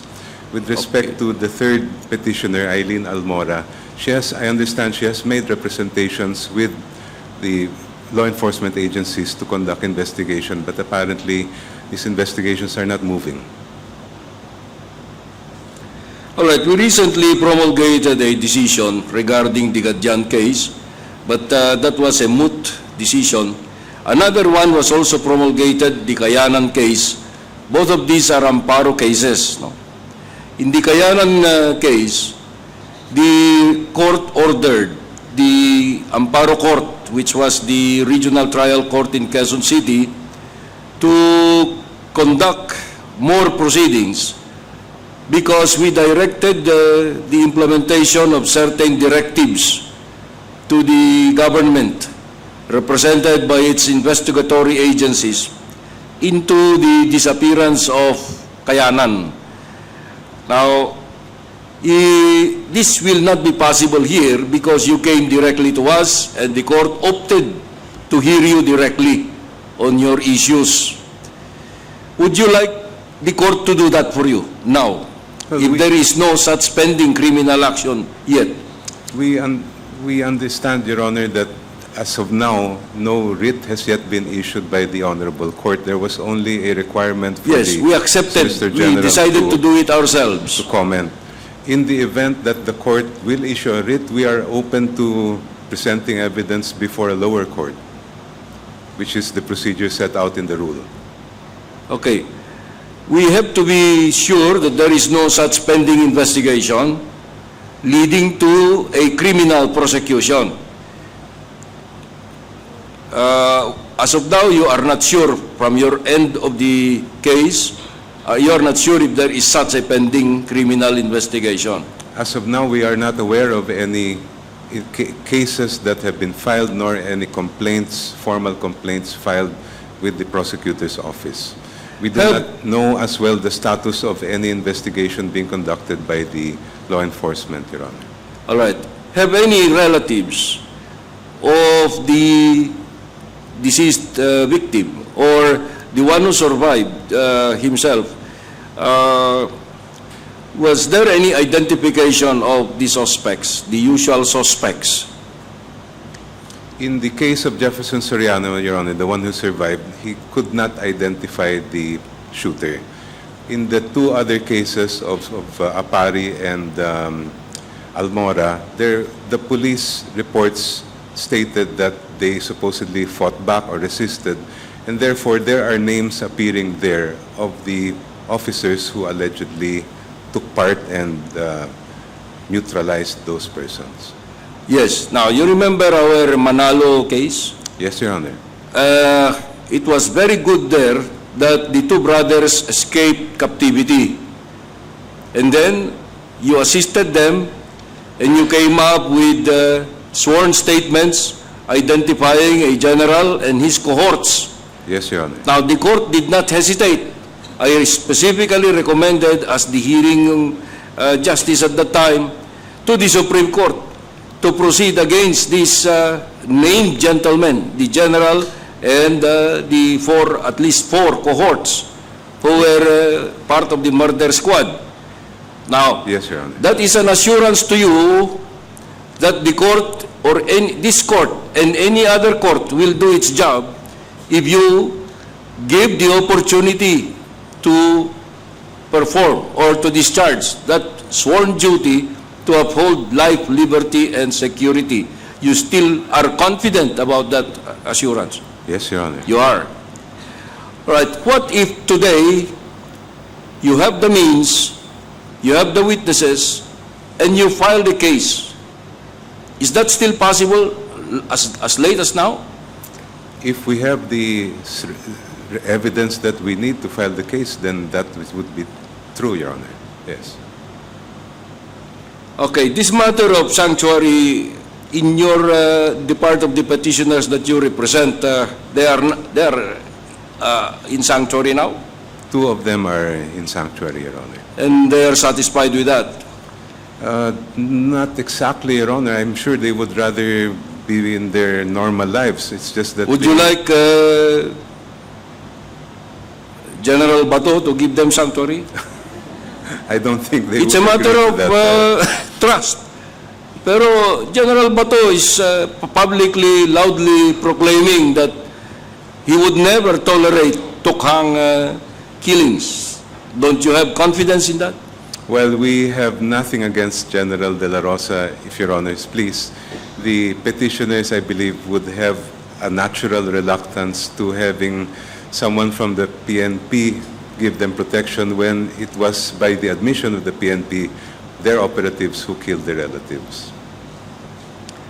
Okay, may I have Attorney Butuyan only for a short time?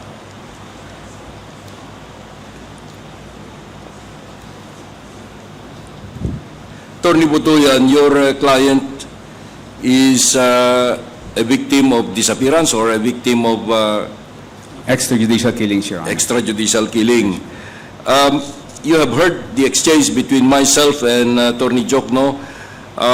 On your side of this issue, do you have any identification of suspects? Yes, Your Honor. How far have you gone towards the prosecution of these suspects who are identified? Your Honor, we believe that the burden should not be shifted because pursuant to the PNP manual, the police themselves should be the ones forwarding the records of these incidents to the prosecutor and for the prosecutor to conduct the preliminary investigation or inquest, Your Honor.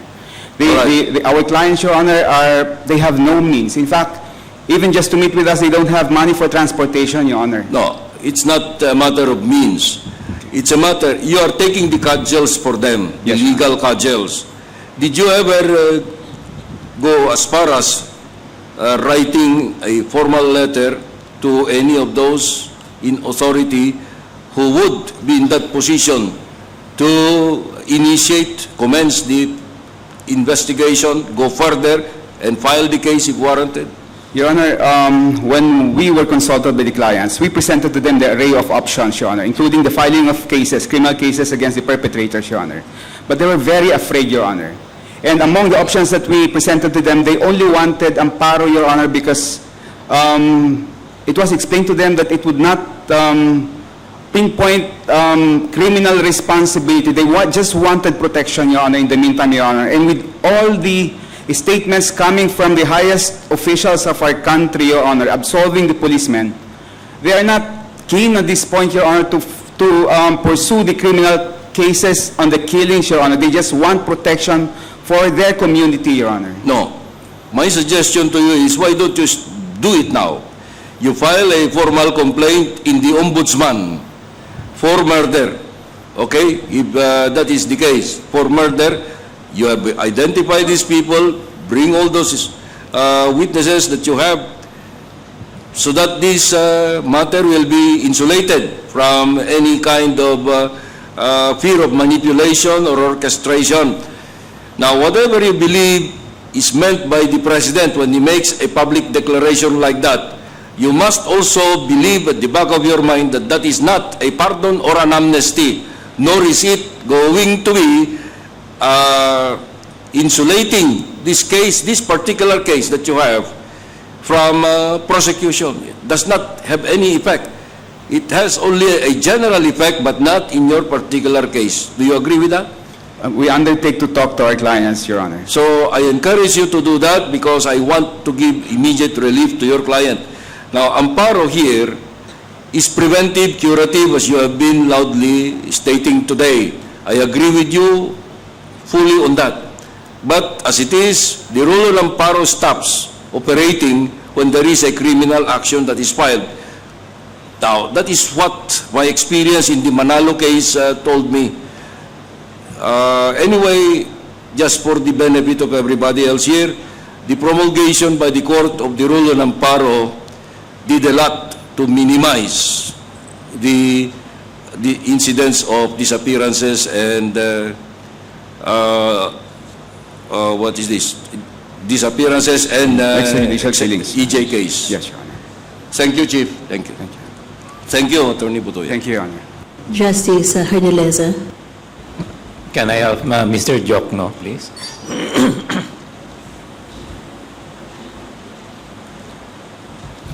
Good afternoon, Counsel. Counsel, it is your petition that seeks a writ of prohibition. Yes, Right. Your Honor.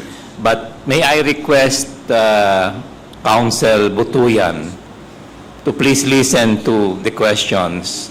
I know you did not ask for a writ of prohibition, but may I request that you cover the area I will take up with Counsel Jokno. The meaning of the word neutralize, the government cites Black's legal dictionary. If you consult Merriam-Webster, in addition to render ineffective, which is in the Black dictionary, Merriam-Webster includes the words kill or terminate. So kill. You are raising that by his words, you are asserting that General Bato, when he uses the word neutralize, means to kill. Yes, sir. So it seems to me, at the very least, and without preempting the decision of the court, that the word neutralize can have at least two meanings. Yes, Your Honor. And therefore, it is in that sense vague or capable of multiple interpretations. And your claim is that because it is capable of being interpreted as kill, in fact, it has been interpreted by the PNP, the people on the ground, to mean kill. Yes, Your Honor. Now, I think some time ago, void for vagueness was mentioned. That was with you. Not in our But petition. let me take it up.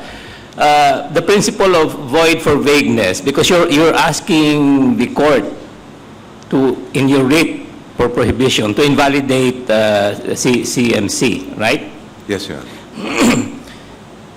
Void for vagueness, the principle is the accused in a criminal complaint needs to understand fully what he is accused of or what is being prohibited so that he can have his defense, right? Yes, Your Honor. Now, so here we are not, this is not technically four-square void for vagueness. And for that matter, a void for vagueness is a facial challenge for void for vagueness applies to freedom of speech, right? Yes, Your Honor. That's the jurisprudence of the But court. I think you have something here. You have a situation where a government circular, according to you, contains vague terms which can be interpreted to mean a license to kill or authority to kill. And you are saying, in effect, that that's illegal or unconstitutional or unauthorized or ultra-vires, but they all mean the same thing, essentially, Yes. right?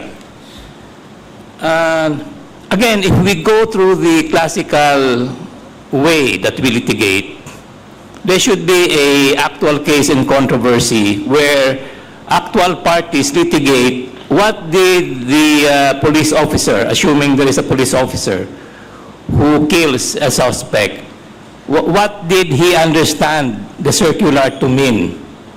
Suppose the commanding officer says, we have to go out, and then neutralize. So you have a question of what did the police officer who actually shot, what did he take neutralize to mean, right? Yes, Your Honor. And so, but in that case, you have to wait for a case, maybe the first case that goes to court and goes all the way to this court will be the, in constitutional law, the as applied application of what is the meaning of neutralize. But that will take time. Now, there are two statistics given to this court today. I think 3,000 killed. 3,264. 3,000 plus killed. And it comes from the government, right? From the PNP one-year report, Your Honor. Yes.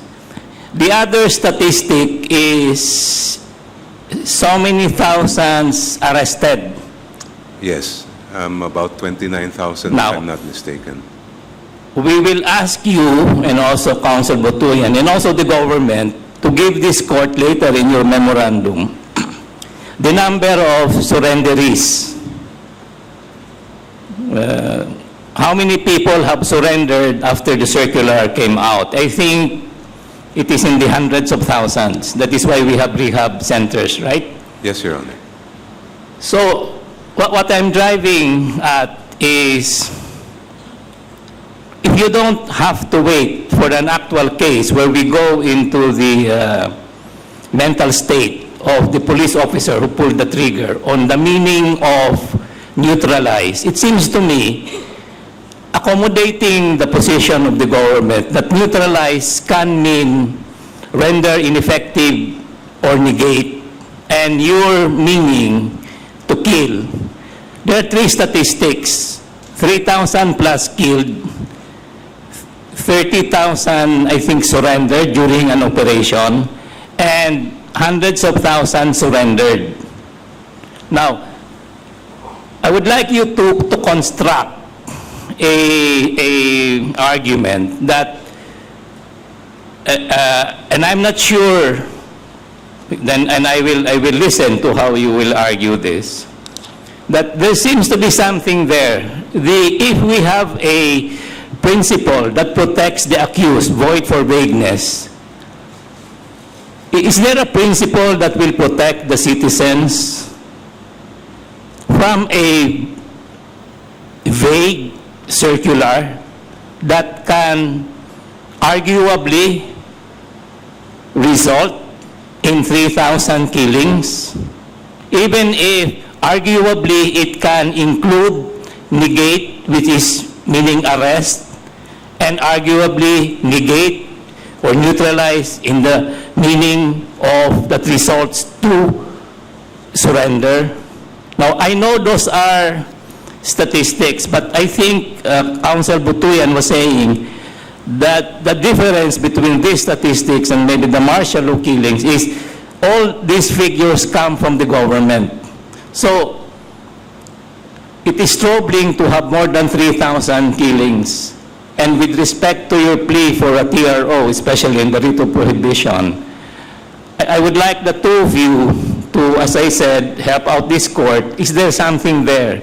Is there a void for vagueness argument, not in the classical terms I have described to you, because I think essentially that is what you are asking for. And what bothers this court is our classical rules is that technically in a criminal prosecution you have to wait for a conviction, you raise void for vagueness in the conviction, or in the First Amendment, in the freedom of speech context, it is the only time you can use void for vagueness in a facial challenge. But what bothers me is more than freedom of speech, this is lives. And more than the conviction of somebody with a law, this is again about lives. So may I ask also Council Butuyan to cover that? Thank you, Mr. Jokno. I have some questions for Council Butuyan. Your Honor,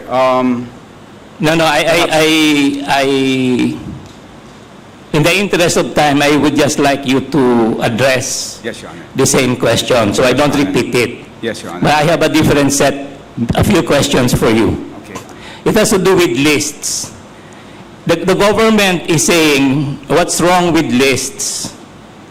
And they seem to have a point. Now, I'll give you a hypothetical. The ILD tells everybody, come up with lists. There is pressure to come up with a list. In one barangay, A has 50 enemies. So 50 people put him on the list. He's on top of the list. He's number one on the list. Up to that point, it seems to me there is no violation yet. It is just a list.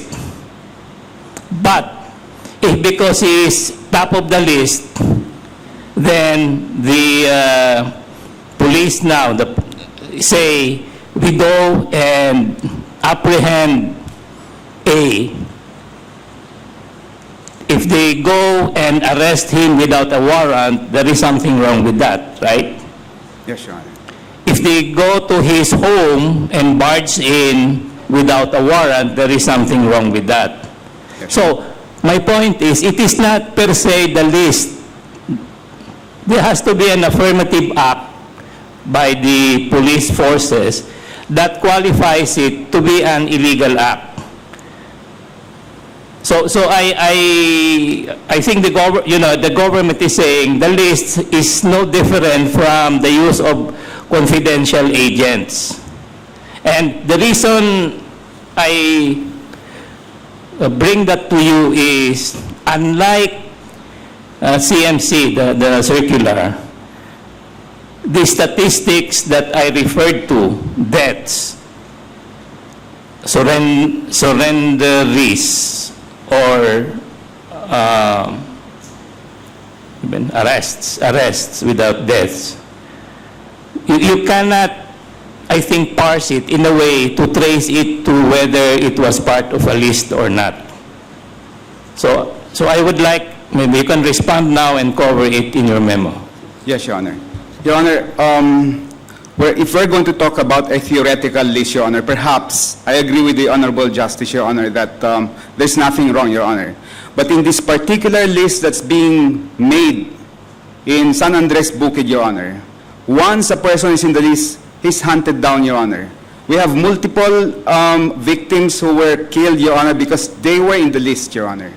So, in terms of the list that we cited in our petition, Your Honor, this is what is happening, Your Honor. Once you are in the watch list, that is considered a kill list, Your Honor. Just cover it in your memo. I have Yes, no Your Honor. further questions, Yes, Your Honor. Chief.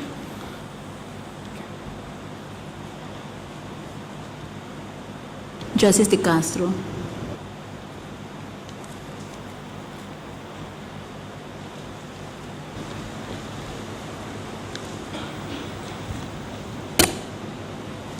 In your opening statement, you mentioned that you object to the use of the words negate and neutralize. Yes, Your Honor. Are these the only provisions in this circular that you are objecting to? No, Your Honor. We are objecting also to the circular insofar as it radically alters the mandate of the police.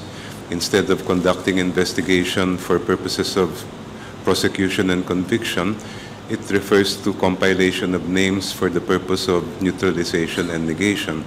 Instead of giving proper respect to the requirement for a search warrant, it authorizes house-to-house visitations without warrant, without any approval of a judge. These are among the arguments that we are raising against the circular. So are you objecting, since you want us to stop the implementation of this circular, do I take it that you are objecting to this circular in its entirety? Yes, Your Honor. So it's not only the way it is being implemented, or it was implemented in the past? Yes, Your Honor. By its language, it expressly authorizes or can easily be construed by the officers on the ground to authorize killing and to authorize shortcuts not otherwise allowed in our system. So you do not agree to the concept of operations laid down in this circular? No, we don't agree with it, Your Honor. You object to this? Are you the one Yes. who advocated the implementation instead of the PNP Manual of Operation? Both petitioners have, but yes, that is true, Your Honor. We believe that the existing PNP manual and the operational procedures are more than enough to guide the police. And when those were the ones in force, we did not have the situation where thousands of people were being killed. It was only after this circular was issued that we have this phenomenon of nanlaban, that we have this phenomenon of the people being killed by vigilantes. Before this circular was issued, Your Honor, the country had never experienced this kind of thing. And that is why we are so concerned with the use of the terms neutralization and negation. It's very clear, Your Honor, no government would expressly issue anything in writing telling the police to kill. That is why we believe that those words were used as a euphemism for the term kill, because obviously they would not want to expressly use the word kill. And as we have argued previously, by using the terms neutralization especially, as it is understood by no less than the PNP chief, as he has publicly said, to mean kill, what could we expect the officer on the ground but to entertain the same notion? So what you're saying is that this circular actually authorizes the PNP to kill? That is one of our arguments, Your Honor, in the guise of the words neutralization and negation. What about the provisions of this circular where certain safeguards are put in place? Like, for instance, in the concept of operation, there is here a provision that the approach will be the conduct of Project Tokhang in drug-affected barangays in coordination with local government units, particularly provincial, city, municipal, barangay anti-drug abuse councils, non-governmental organizations, stakeholders, and other law enforcement agencies. Are you saying that this is not being observed? We are saying, Your Honor, that at the very least, the circular is contradictory and gives mixed signals to the police. While on the one hand, it does say that they should follow human rights and respect human rights and so forth. On the other hand, it authorizes negation and neutralization. On the other hand, it authorizes compilation of lists. On the other hand, it authorizes house-to-house visitations that, in our view, are inconsistent with the Constitution and with human rights. So you do not agree to the validity of the collection and validation of information as Because of the provided for inherent here? contradictions, Your Honor, that are found within the circular, we believe that it is highly questionable. Now, what about the provision on coordination stage? Do you think also that this is just a ruse? If I recall that part of the circular, Your Honor, it refers to the different stages in which Tokhang is to be implemented. And the process, it's a 5-stage process where it begins precisely with the compilation of lists and ends with the house-to-house visitations of those so-called suspected illegal drug personalities. Do you have any, before this coordination stage, do you have any information as to how they validate the information gathered in the collection and validation stage? We don't. Do you know how they do this? We are not privy, Your Honor, to how that information, or even if it is actually validated. While the circular says that it should be validated, we have no knowledge of how that is done or if it is actually done. As we mentioned earlier, Your Honor, if ever that is done, it is an internal process, it is not transparent, it's done in secret, and there are no external safeguards. Unlike in an ordinary gathering of evidence, it's the court that will decide whether the evidence is admissible, and that is the safeguard in that process. We submit that in the process provided in the circular, there are no adequate safeguards. So you do not think also that the coordination stage is being followed? We believe It's here that the concerned police officials and stations shall coordinate with the LGUs to provide support for the activity and ensure compliance of subordinate offices. Well, Also, the barangay anti-drug units are also required to coordinate with local police offices and the Even- PIDEA and the Dangerous Drugs Board, the media. So do you also do not believe that this is being followed? We do not know, Your Honor, for a fact if that is being followed or not. But even if that kind of coordination is being done, it does not detract from the concerns we have on the constitutionality of the circular.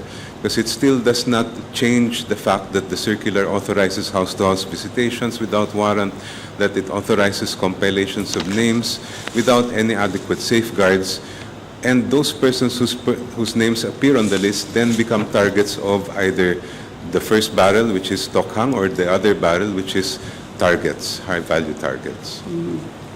What about the house-to-house visitation stage? Which of these provision do you object to?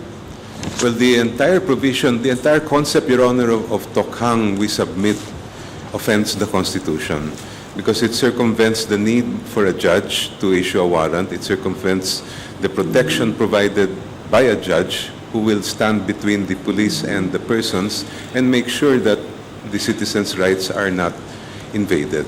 Can you It's inform the... I'm sorry, Your Honor. Yes, continue. Are you done? You still want to say something? No more, Your Honor. Can you inform the court how exactly is the house-to-house visitation being conducted? In the experience you of can our... put this in your memorandum. These are factual matters that... Yes, I will address that in the memorandum, Your Honor. so that we can understand what you're objecting to. And the processing and documentation stage, which of these provisions, to your mind, are objectionable? The provision in that area, Your Honor, which states that when a person denies the visit or refuses the visit, that certain things will happen to them, that they will be referred for immediate case build-up and negation. We submit, Your Honor, that that is inconsistent with several of the rights in our Bill of Rights. So I'll ask you to be more specific when you prepare your memorandum Yes, Your as Honor. to the objectionable implementation or the provisions of this circular which you believe are susceptible of misinterpretation or misapplication. We will do that, Your And Honor. please do that in detail. Now, what about the upper barrel? You also object to that? Yes, Your Honor. In essence, it is just a continuation of the lower barrel. It is based on the same practice of compilation of names. It is not based on evidence gathering of criminal acts, but rather simply names. Your Honor, the reason why we are so concerned with the circular is because it is akin to what was done in other countries where secret police compiled names. And what we have observed is that from the time this circular was issued, rather than focusing on gathering of evidence for the proper prosecution of people, bring them to court, punish them as the law provides, RPNP has been involved and has concentrated on compiling names. And as we mentioned, compiling names is very different from gathering evidence. Anyone can submit names. It could even be for personal or political reasons that a person's name will appear on the list. And that is exacerbated by the fact that not just the PNP, but even higher officials of our country have also, the President himself has issued lists, and anyone's names, as this court is aware, even the names of some judges have appeared on those lists. Can I ask you and Attorney Butuyan to be more specific in your memorandum and show how these provisions violate human rights and Yes, Your our Honor. international commitments to guarantee human rights. Now, I also would like you to compare the Philippine National Police Manual of Operation with this circular and why you say that is better, and why you say that the manual will suffice to address the widespread use of illegal drugs in the country. You said this is the first time that there are so many arrests, and you said there were killings because of related to the use of drugs, illegal drugs. But this is also the first time in our history that we have seen big factories, shabu factories, in populated areas, and so many barangays afflicted with whose population are seriously affected by the use of illegal drugs, and drugs peddling is quite rampant. And to show to us that the manual of operation existing would suffice to meet this serious problem that we have now about the use of illegal drugs in our country. We will do that. We are appalled by so many big factories of shabu, which are in the middle of urban areas, which were undetected for long periods of time, and it's only now that we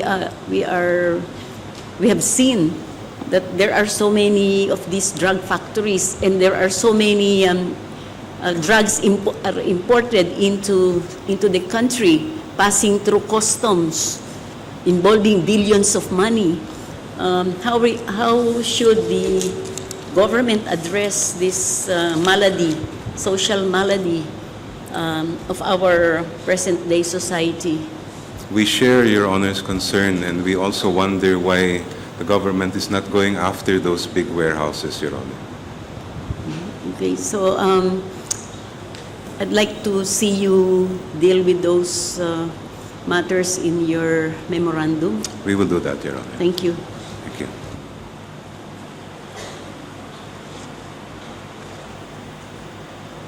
Justice Del Castillo. Can we have Dean Jokno? Good afternoon, Dean. Good afternoon. Just a few Your Honor. questions. You mentioned in your petition the phrase Minnesota Protocol. That's in the petition of Attorney. Can we have Attorney Butuyan then?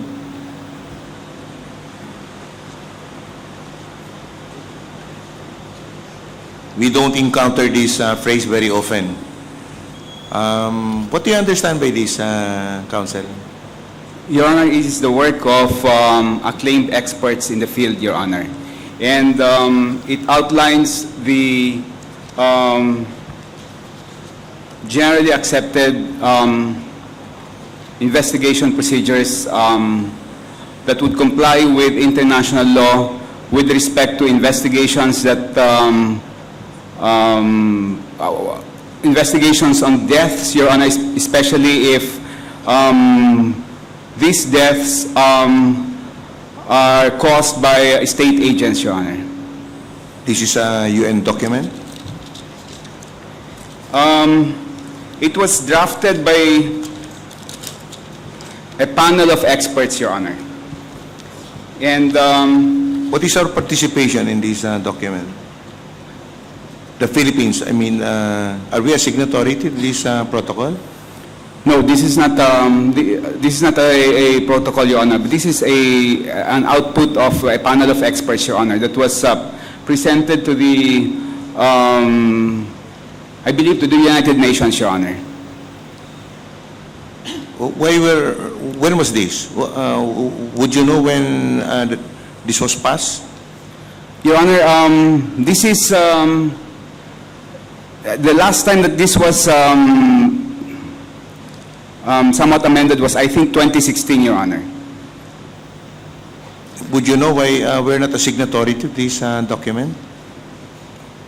This is actually just an output of a panel of experts, Your Honor, that's recognized under international law as a secondary source of international law, Your Honor.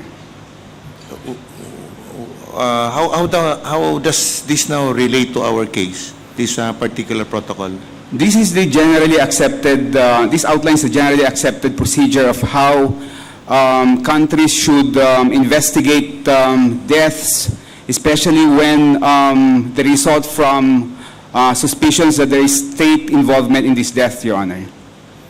You mean a death most likely caused by law enforcement Yes, Your agents Honor. like the police? Yes, Your And Honor. what is supposed to be the procedure that they're supposed to follow? It's a very long outline of procedures, Your Honor, that's in the Minnesota Protocol, Your Honor. From the time that the death occurs, Your Honor, the preservation of the crime scene, the tagging, the mapping, everything, it's very detailed, Your Honor. Okay, thank you, Counsel. Thank you, Your Honor. Justice Carpio? Attorney Butuyan, please. I have a few more questions. Yes, Your Honor. Attorney Butuyan. Attorney Butuyan. Attorney Jokno, please take your seat. I will ask a few questions from Attorney Butuyan. The list is prepared by the barangay chair, is that correct? List of suspects, those who are into drugs. Your Honor, the police make the list, although they get the information from each barangay, Your Honor. They solicit the list from the barangay. I understand that the barangay chairs are asked to prepare a list of residents who are into drugs. Is that correct? Well, they have names, Your Honor, that they contribute to the police, Your Honor. But they the main, the list itself for the entire barangay is held by for the entire community is held by the police, Your Honor. So the barangay chair draws up a list to be submitted to the police. Yes, Your Honor. Is the list prepared by the barangay chair verified by the PIDEA or by any other government agency? I don't think so, Your Honor. So it's a list prepared at the barangay level, that's all. Yes, Your Honor. Okay, so it's just the say-so of the barangay chair. Yes, Your Honor. So you have a list that's prepared, and the barangay chair can include his political enemies there, and nobody can exclude those political the names. I mean, he has absolute right to submit a list, and nobody can delete that at the barangay level. Yes, Your Honor, because it's submitted in confidence, Your Honor. Submitted in confidence. Yes, Your Honor. So the barangay residents wouldn't know if their names are in the list. Yes, Your Honor, but sometimes word would come out that certain residents are included in the list, Your Honor. But there is no mechanism for them to be delisted from that list at the barangay level. There's none, Your Honor. Okay. So you have a list. Yes, Your Honor. And then all these operations are carried out without judicial warrants, correct? Yes, Your Honor. And no case is filed in court. There is no prosecution. That's what you stated in your petition, correct? No case at all, Your Honor. And normally, the killers wear masks, and the uniformed police cordon the area, correct? Yes, Your Honor. And there are no police reports afterwards of the killing. Our clients have not been... Your clients, No, yes, Your Honor. the families of the deceased, of the victims, are not given police reports. Nothing, Your Honor. And this happens sometime between midnight and 3 a.m. Yes, Your Honor. And this has resulted officially in 3,800 deaths, Yes, Your Honor. according to the police, in legitimate operations. Yes, Your And there are still about 4,000 to 5,000 of deaths under investigation. Yes, Your Honor. Now, based on these circumstances, can we say that while if you read Memo Circular 16-2016, it may look constitutional, but in the enforcement, it is certainly unconstitutional. Can you argue that way? Yes, Your Honor. But even on its face, Your Honor, I think CMC Yeah, 16. even assuming if on its face it is constitutional, Yes, Your Honor. it is still unconstitutional because of the way it's being enforced. Yes, Your Now, Honor. how do you justify that argument? Because the different stages, Your Honor, the 5 stages, Your Honor, they do not, they violate the rights of the suspect, they violate the rights of the accused, Your Honor. If we compare the manual of operations of the PNP and the CMC, Your Honor, the manual of operations, Your Honor, included in the step-by-step outline that the police should follow, Your Honor, weaved into this step-by-step are the observance of the rights of the accused, of the suspect, Your Honor. In contrast, Your Honor, CMC 2016, in the step-by-step outline, Your Honor, the rights of the accused are not mandated to be observed by the police. That's why I agree with Dean Jokno, Your Honor, that the recitation of compliance with 7438 and 9165 is merely lip service, Your Honor, because if the police is really serious in having the police observe and enforce the rights of the accused, it should have been weaved into the step-by-step outlining of each stage, Your Honor. Okay, so in your memo, discuss, even assuming that the circulars are constitutional on their face, the implementation makes them unconstitutional. Okay? Yes, Your Honor. Okay, that's all. Thank you, Counsel. Thank you, Your Honor. Justice Martirez and then Justice Leonen. Attorney Butuyan, one of the respondents in your petition is the Philippine Drug Enforcement Agency, Yes, Your Honor. correct? But in your arguments or in the allegations of your petition, you never mentioned any commission of a wrong by the PDEA or any killing done by the PDEA. Is that correct? Yes, Your Honor.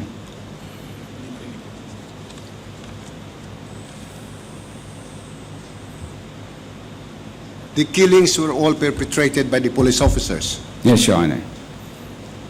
Are you aware that the enforcement of drugs now is transferred to the Philippine Drug Enforcement Agency and it is not with the police? Yes, Your Honor. In fact, at the time we filed our petition, Your Honor, it was the time, like 2 or 3 days after the President, Your Honor, transferred the sole authority to the PDEA. That's why we had to include the PDEA, Your Honor, for them to be included as the additional government agency that would observe, Your Honor, whatever is going to be the ruling in this court, Your Honor. Why did you not remove, as part the respondent, the Philippine National Police? Because, Your Honor, the police, per the statement of the PDEA, they cannot, at the time, Your Honor, they say that they cannot do it alone, Your Honor. They will still need the police, Your Honor. In fact, even now, the police are not totally out of the picture, Your Honor. They still provide auxiliary or assistance to the PDEA, Your Honor. Are you sure of your manifestation this afternoon, that the police are still active in the Operation Tokhang of the government?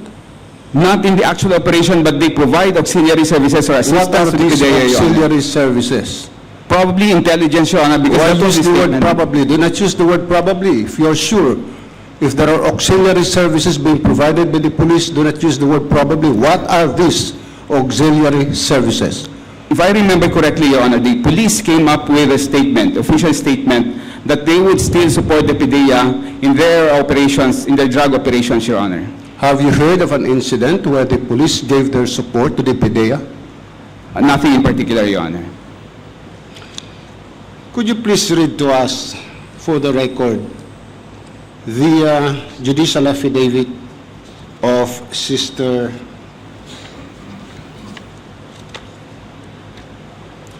DANO, number 14.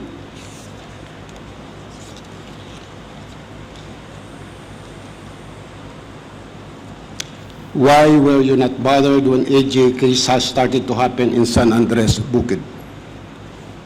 Question number 14. Yes, Your Honor. I read from the affidavit, Your Honor. Question 14. Why you were not bothered when EJ cases started to happen in San Andres, Bukid? A14. You see, in San Andres, Bukid, trading illegal drugs was rampant. You could see this happening in every corner, especially in the two largest barangays, Barangay 775, which has about 16,000 plus residents, and Barangay 770, which has 15,000 plus. No single barangay is free of illegal drugs. At that time, I had a tiny stealing of hope that the people who were into illegal drugs would somehow learn their lesson, be afraid, and give up their vice.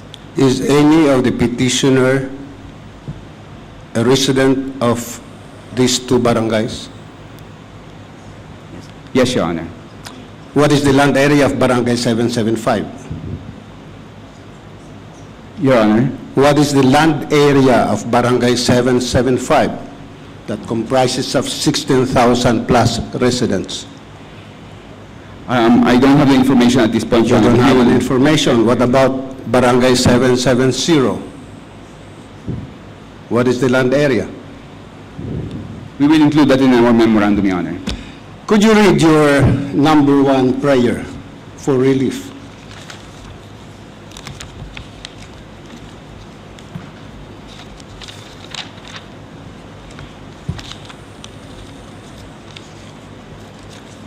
The provisional relief, Your Honor. Read it, your prayer. Provisional relief A. Immediately upon the filing of this petition, a writ of amparo be issued directing respondents to file within 72 hours from receipt hereof a verified return together with supporting affidavits and documents containing the relevant information required under Section 9 of the Rule on the writ of amparo. Go to B number 1 or BI. Prohibiting respondents. Prohibiting respondents, their officers and agents from entering within a radius of 1 kilometer from the residence, work addresses of the affected parties. Okay. Let's go back again to the judicial affidavit of Sister DANO. Yes, Your Honor. She's claiming that Barangay 775 drug trafficking is very rampant. If you prohibit police officers or the PDEA from entering within a radius of 1 kilometer, who else will be arrested in that area? Your Honor, we are not absolutely against drug operations, Your Honor. We are only against drug operations that violate the rights of innocent civilians, Your Honor, even suspects who are killed outside of the bounds of the law, Your Honor. If the police can ensure, Your Honor, they follow the PNP manual, Your Honor, and they observe the rights of suspects and accused, Your Honor, pursuant to their own PNP manual, Your Honor, we have no objection for them to go full force on their drug operations in these areas, Your Honor. Barangay 770, you said one of the petitioners is a resident Yes, Your of Honor. Barangay 770. Yes, Your Honor. Do you mean to say that police operations or the PDEA operations will just be limited to one house, to the exclusion of all other houses? How do you now measure the 1 kilometer radius? How do you now exclude the residence of one of the petitioners residing in 770 so that the other houses will not be included in the 1 kilometer radius? Your Honor, our wish list is that the police should first get their acts together and institute a procedure that would reconcile legitimate drug operations with observance of the rights of people, Your Honor. Even if, for instance, Your Honor, they're operating against a drug addict, Your Honor, they should observe. The drug addict would have rights under our Constitution, and they should observe those rights, Your Honor. So you mean to say the PDEA or the police will first inform one of the petitioners who is a resident of 770, please leave your house. We're going to conduct a buy-bust operation in the house of your neighbor. Is that what you're trying to tell us? No, Your Honor. So how then will the police be able? Your Honor, we want them to follow their own PNP manual because the PNP manual is very detailed on how every kind of police operation should be So conducted in this properly. particular situation, what particular rule in that manual must now be followed?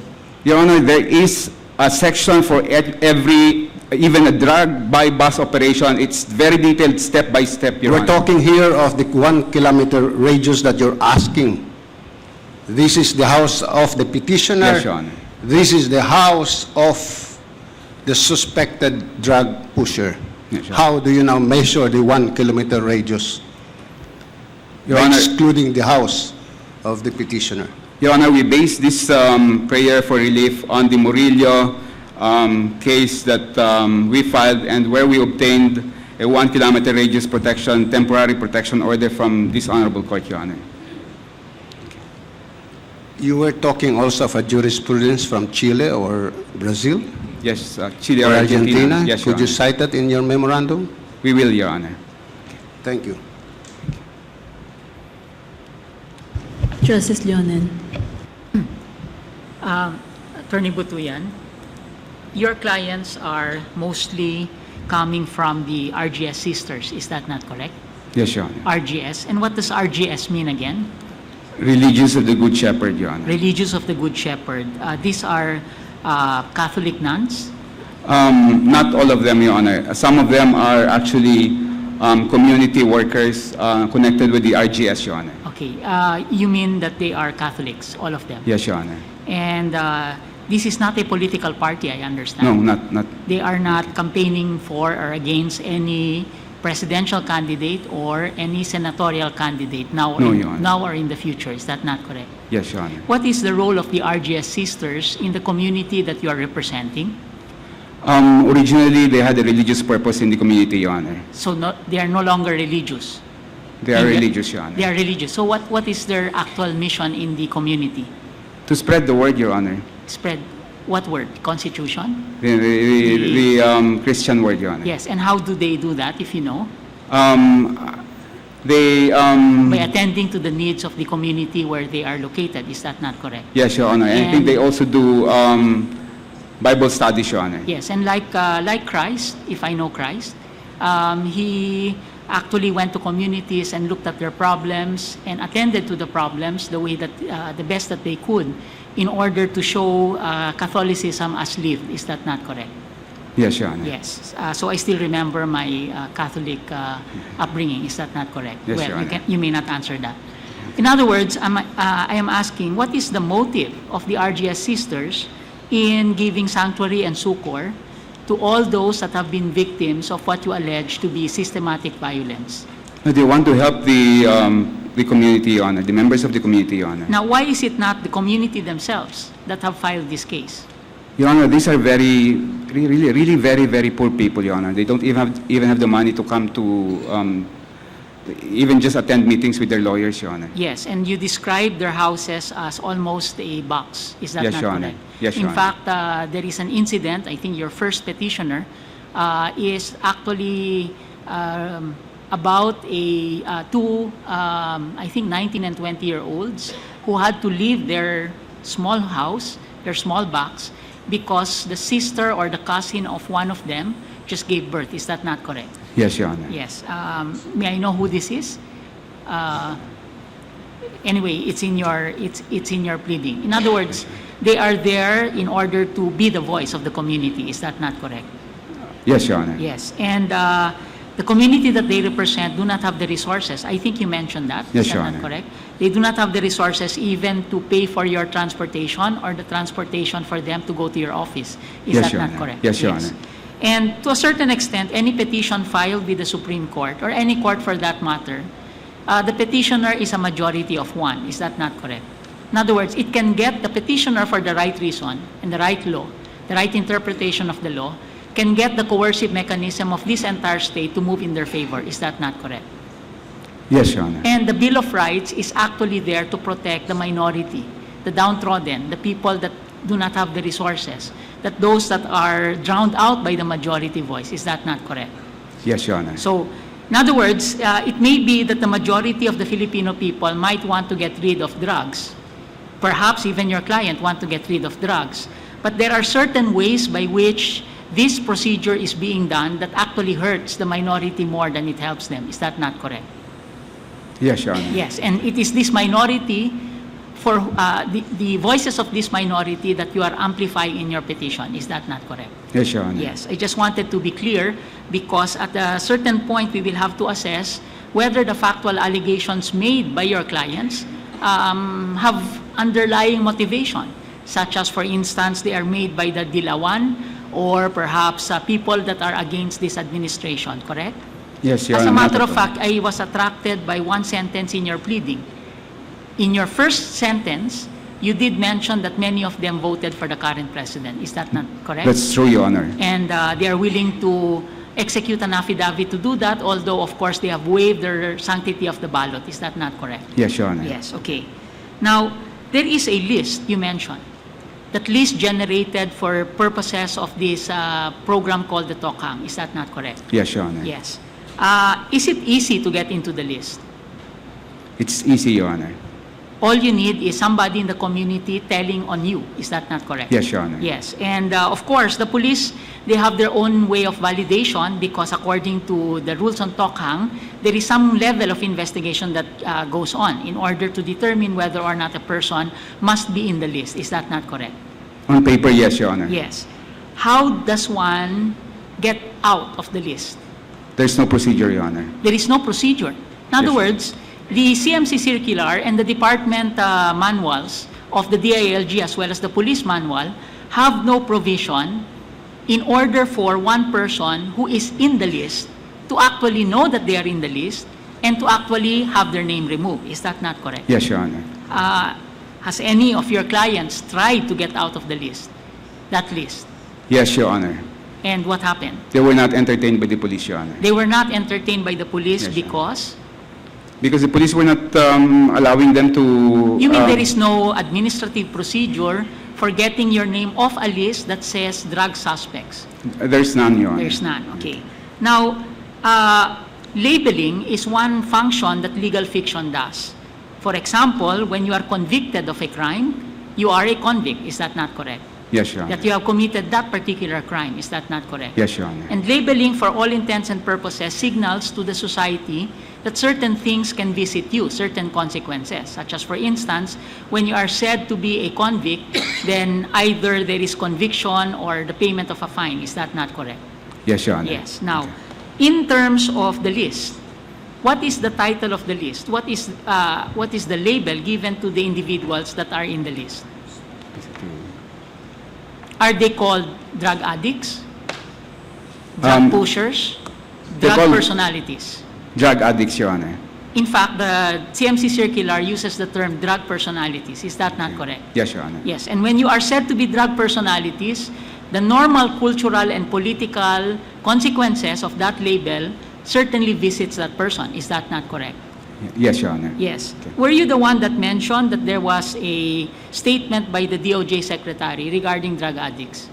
Regarding the... Drug addicts, whether they are still human or not human. Yes, Your Honor. According to you, what did the DOJ secretary say? He said that drug addicts are not humans, they're not part of humanity, Your Honor. So there's no crime against humanity in killing them, Your Honor. So, even if you may not have known that you were in a list of known drug personalities, there is a signal given to the community, perhaps not only to law enforcement, but politically, that you are a dangerous creature, that you should be shunned, that you should be abhorred, and perhaps that you are less than human. Is that not correct?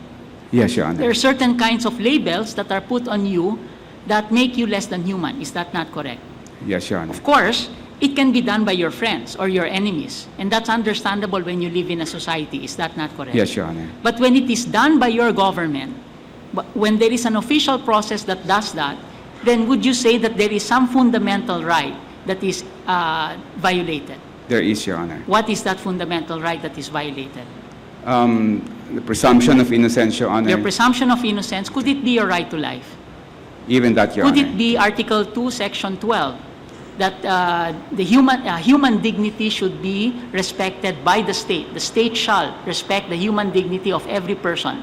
Isn't that a provision in the Constitution? Yes, Your Honor. Yes. So therefore, giving a mistaken label without any procedure for you to get out of that particular label, for that label to stick, even among official circles, can be a dangerous thing. Is that not correct? Very dangerous, yes, Your Very Honor. dangerous. Okay. Because it is entirely possible that one drug list will contain the name Marvic Leonen. Is that not correct? Yes, Your Honor. And if it contains Marvic Leonen, it says drug personality, then therefore my entire reputation will be gone. When I visit a community, it is possible that a police officer might accost me because there is already the suspected idea that I am a drug personality. Is that not correct? Yes, Your Honor. Have you seen my name in the San Andres Bukid list? Not yet, Your Honor. Yes, because I might need a lawyer to get my name out, but if you said that it is not possible to get it out, then it should not be there. Okay. In any case, perhaps you can, of course, the Solicitor General will have to respond to this kind of an argument that getting in the list itself and not getting out, I read it in your pleadings, it is itself a violation of a constitutional right. Okay. Yes, Your Honor. The rule of law is not the responsibility of the police alone. True or false? Yes, Your Honor. Yes. The rule of law is not the responsibility of the police and lawyers alone. Is that not correct? Yes, Your The Honor. rule of law is not the responsibility of the police, the lawyers, and the courts alone. Is that not correct? Yes, Your As a Honor. matter of fact, the fundamental pillar that assures the rule of law is community. Yes, Your Honor. Isn't that correct? Because Yes, Your to a certain extent, you may have all the best policemen and women, you may have all the proper judges, you may have very competent lawyers, you may have very competent prosecutors, but information of what is happening on the ground in their communities will always come from the people themselves. Is that not correct? That's true, Your Honor. And with this kind of an idea, isn't it legitimate that the police ask the citizens about information as to people who are dangerous in their area? Is it unconstitutional per se that people go to police and tell them, this person is suspicious, this person is dangerous? Is it unconstitutional by itself that the police actually ask people, help us in terms of this war on illegal drugs? Is that unconstitutional? Not by itself, Your Honor. So therefore, Tokhang is not unconstitutional in that sense, correct? It is, Your Honor. Why is it unconstitutional? Well, because the stages, Your Honor, the stages that are outlined step by step, Your But Honor, I does thought not... you said that community participation is important. That Yes, Your community Honor. participation in terms of rooting out all these evils, you know, the drug problem as indicated by Justice De Castro concerns us too. We have seen the large discoveries of shabu and many other. There was the importation of 6 billion worth of shabu, if I'm not mistaken. So we are concerned about what is happening. And daily in our deliberations, we see a lot of convictions in terms of buy bust, etc. So we know that the drug problem is out there. But you cannot solve it simply by the police doing their own thing. They need the informants, they need the community. So therefore, what is so wrong about asking for information from the community? Your Honor, if it blackens the reputation, for instance, of a particular person, Your Honor, there should be an opportunity for that person. But to be accurate, at a certain point, it will have to blacken it because a person will say, eto po, nagtutulak ng droga sa amin. Therefore, the police will try to investigate that person. Is that not correct? Yes, Your Honor. And for that moment, that person's reputation to the police is, of course, suspect. And what they do is actually investigate. Is that not correct? Yes, Your Honor. Yes. Isn't that in the CMC order that the police, upon receiving a name, will do a certain level of investigation? In fact, that is part 1. Is that not correct? Yes, Your Honor. But in part 1, Your Honor, there's only a 1-week window for the police to conduct their evidence gathering, Your Honor. Isn't that very good? Because then the police is told to be efficient. I mean, what should the window be? 5 years, 10 years? Your Honor, 100 years? the CMC identifies that there are 1.8 million drug personalities in the country, and there are 175,000 policemen, Your Honor, and that would entail, per our estimation, 10 drug personalities to be investigated by each policeman in just 1 week, Your Honor. So it is only the period. So if it is now amended and they say 2-month period, that would be all right. No, Your Honor. 3 months, No, Your Honor. forever. So Well- the police are told you are given a name by a member of the community, you may dilly-dally, you may not act on it immediately. So what does that do with community relations and the police? Your Honor, if the police would have information with regard to a particular person, there is a procedure under the law. They should file the case because that is Yes, but how... before they file the case, before a police goes to a prosecutor to actually do the report in order for the prosecutor to file, they have to discover the evidence, they have to preserve the evidence and maintain the evidence, and then record it and pass it on to the prosecutor. Is that not correct? Yes, Your Honor. That's criminal investigation, is Yes, it Your not Honor. true? And criminal investigation starts with a lead, Yes, Your an Honor. idea, a fact. And Yes, that Your Honor. fact can be a member of the community of San Andres Bukid going to Station 6 Yes, Your Honor. and telling the police there, kapitbahay ko ho, nagtutulak ng droga. Yes, Your Honor. Correct? Yes, So, Your Honor. isn't that tokhang? No, Your Honor, because what happens is that the police act on the information that they have, Your Honor, without going through. They would consider the persons they build information on, Your Honor, just on the basis of the information that they have, without validating, without filing the necessary case. It's them who acts on the basis of the information that they themselves gather, Your Honor. They act on it by investigating on it. Not only investigating, they They would act on go... it by actually visiting the suspect Yes, Your Honor. and knocking on the door of the suspect. Yes, Your Honor. Isn't it perhaps the police saying, kung sakaling nagtutulak ka ng droga, wag mo na ituloy? Would there be something unconstitutional about that? The problem, Your Honor, is that when they go, they already have evidence with respect to this particular person. And Yes. per the wording of the CMC, Your Honor, the evidence that they have is enough to for them to consider the person that they visit as a suspect, Your Honor, under Yes. the definition of the law. Of course, as a suspect. Yes. But when they knock on the door and it opens, the police will say, kung maari lang, kung sakaling drug pusher ka, wag mo na ituloy. But the wordings of the CMC, Your Honor, would require the police to inform the As a matter of person fact, visited. we actually do not know what the police say. Is that not correct? Well, Because your indeed- cases are with respect to what happens at the middle of the night, as you said, from 10 to 3, Yes, Your Honor. where it may no longer be tokhang, but something else. Is that not correct? But still, according to your petition, you are attacking the provisions on tokhang. Yes, Your Honor. Yes. How is that related to the incidents that happen from 10 to 3? You mean to say that is still tokhang? That's still tokhang because it is an operation that's pursued because of the issuance of the CMC, Your Honor. So where in the CMC does it say that between 10 and 3, you assault a house, and inside the house, it should have a perimeter guard of policemen? This And that- started only after the issuance of the CMC, Your Honor.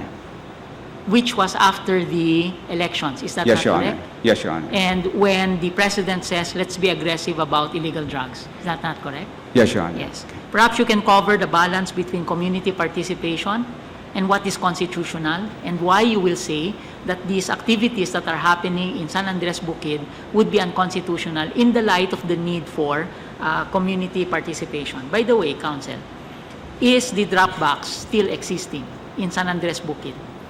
We didn't raise that, Your Honor, because we didn't encounter any such, that was raised by Dean Jokno, Your Honor. Okay. By the way, if one's name is found in a list, Yes, Your Honor. can it be subject to a petition for habeas data? In other words, can the police be the subject of, be the respondent in a petition of a person who's found himself or herself in a list, asking for the basis for putting that person in the list? If I remember correctly, Your Honor, that, yes, it is, Your Honor. So there is a legal remedy. Is that Yes, Your not Honor. correct? Yes, Your Honor. Okay. By the way, Counsel, are you familiar with Makapili? Makapili, the Japanese... During the Japanese yes, Your Honor. occupation. Can you describe the operations of the Makapili at that point? Or Well, in our history? it would involve a civilian wearing a Anonymous. anonymous a basket, Your Honor, with only his eyes open, Your Yes. Honor, and he would pinpoint to particular residents in the community, Your Honor, as rebels, for instance, Your Honor. Otherwise known as furtive fingers in our cases. Is that not correct? Furtive fingers. Correct? Yes, Your Honor. Okay. I have no further questions, Your Chief. Attorney Butuyan, please just stay, and we will be soon be wrapping up the session. In reference to the question of Justice Leonen, and I would want to ask you to respond to this in the vernacular so that you can be understood, because our discussions have been quite very fast using technical language. Tatagalogin ko po para maintindihan. Kung totoong yung mga kliyente mo na mga residente ng Santa Ana ay natatakot dahil nanganganib, animo ang kanilang buhay dahil baka nasa listahan sila, hindi nyo pa po pinag-isipan na humingi ng petisyon o na mag-file ng petisyon ng writ of habeas data upang masiguro nga na ang mga kliyente mo ay mananatiling sigurado ang buhay? We will discuss this with our clients, Your Honor. Okay. Okay. So, pangalawa, kaya mo bang i-kumpara ang isang sham investigation, hindi 9, SHAM, yung pakunwaring investigasyon sa isang good faith or genuine investigation ng isang potential unlawful killing, which is what is in the Minnesota Protocol, no? Hindi ko pa nga sinasabing EJK pero potential unlawful killing. Kaya mo bang ihambing yan, Ginoong Butuyan? Opo. Paano? Kung kaya mong magsalita sa vernacular, pakipaliwanag nga po kung ano ang standard sa isang good faith investigation at isang sham investigation. Kailangan po yung katawan ng patay ay hindi gagalawin at pupunta ang investigador para i-document yung lahat ng ebidensya na nandun, yung sitwasyon ng katawan, yung mga basyo ng bala, yung lahat ho na nandun. Kailangan hong hindi gagalawin ho ng pulis. Pero kung ginalaw ho ng pulis yung katawan, na wala pa hong investigasyon na nangyayari po, yun ho ay isang sham na investigasyon kahit na ho gawa na nila ng report pagkatapos na ho natanggal na yung katawan sa pinangyarihan ho ng krimen. Ano pa? Tuloy-tuloy mo hanggang sa dulo ng pag-close ng investigasyon. Kailangan pong i-secure yung pinangyarihan po ng krimen. And kaya kailangan din po magkaroon ng record ng lahat ng tao na pupunta doon sa may pinangyarihan ng krimen. Pati yung oras, yung araw na pagpunta nila doon, pati yung mga ebidensya na kinuha nila doon.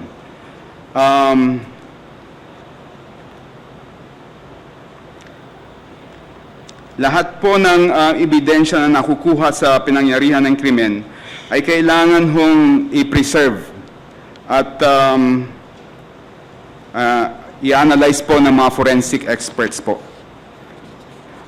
Kailangan din pong ma-interview yung mga testigo tungkol sa pangyayari. Kailangan hong kunan ng mga statements yung mga testigo. Kailangan hong malaman yung kung ano yung naging galaw ng biktima, pati yung kanyang mga kausap at mga pinag-usapan, mga dokumento, mga financial transaction, At kung merong CCTV footage po at photographs, kailangan pong makuha rin ho yung mga yon. Detalyado po yung listahan ng Minnesota Protocol kung ano po yung mga gagawin para ho ang isang investigasyon ay totoong investigasyon at hindi kunwa-kunwaring investigasyon lamang. Kailangan bang ang media pa ang magdala sa atensyon ng publiko ang isang pagkamatay na hinihinalang EJK bago ito imbestigahan? O dapat nararapat na kaagad pag nalaman ng otoridad ang pagkamatay ay sisimulan na kaagad ang investigasyon? Hindi na ho kailangan ng media po, pero kapag meron hong kapag ito ho ay isang drug operation po, meron pong procedure na kapag nag-inventaryo ng nakuhang droga po, meron pang mga independent na mga tao na kailangan ng ilang presensya. Kasama ang PIDEA, kasama ang opisyal dun sa may komunidad, kasama ang kung buhay yung biktima or yung representative niya kung patay na siya, kasama rin ho yung media. So, tama po ba na ang bangkay ng isang pinaghihinalang potential unlawful killing ay bigla na lang dadalhin ng pulis sa isang punerarya o sa isang ospital? Hindi ho tama, lalo na ho sa San Andres Bukid na kung saan na-discover na ho namin na meron hong paboritong punerarya yung pulis na dinadala nila. May dokumento ho kami nito na sinasabi ng pulis na ito dalhin nyo sa particular na punerarya po. Tama po ba na ang dahilan sa pagkakadawit ng isang biktima ng potential unlawful killing po ay nakuha sa isang Facebook post matapos mangyari ang pagkamatay? Hindi ho tama. So saan dapat manggagaling talaga ang ebidensya upang ang isang tao ay maging isang suspecha na isang drug personality? Nag-uumpisa ho sa police. Police ho yung dapat nagkakalap ho ng lahat ng ebidensya at lahat ho na ito. Kung namatay, kailangan ho nilang isubmit sa prosecutor po. Pag namatay ba ang mga husgado, immediately sasabihin, presume natin na ang pagkamatay ay dahil sa isang regular discharge ng official function ng police. Immediately po ba ipre-presume namin na ang depensa ng self-defense ay automatically mag-a-apply?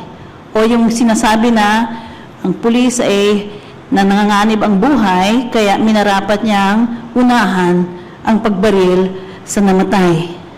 Hindi po. Wala hong presumption of regularity kapag ang isang tao ay namatay sa kamay ng mga pulis. In fact, obligasyon ho ng pulis na pruwebahan na siya ay may mga meron talagang circumstances na kailangan niya talagang idepensa yung sarili niya, Your Honor.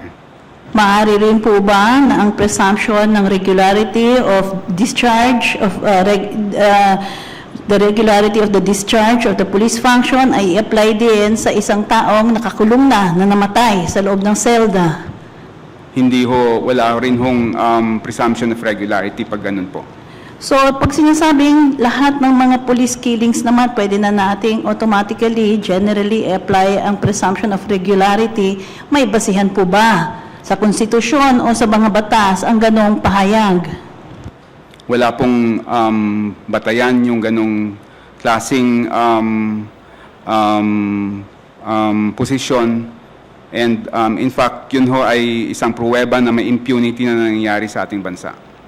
Hindi po ba ang defense na ang exempt justifying circumstance o yung nagpapawalang sala na sirkumstansya ng self-defense po ay iniisip po nating isang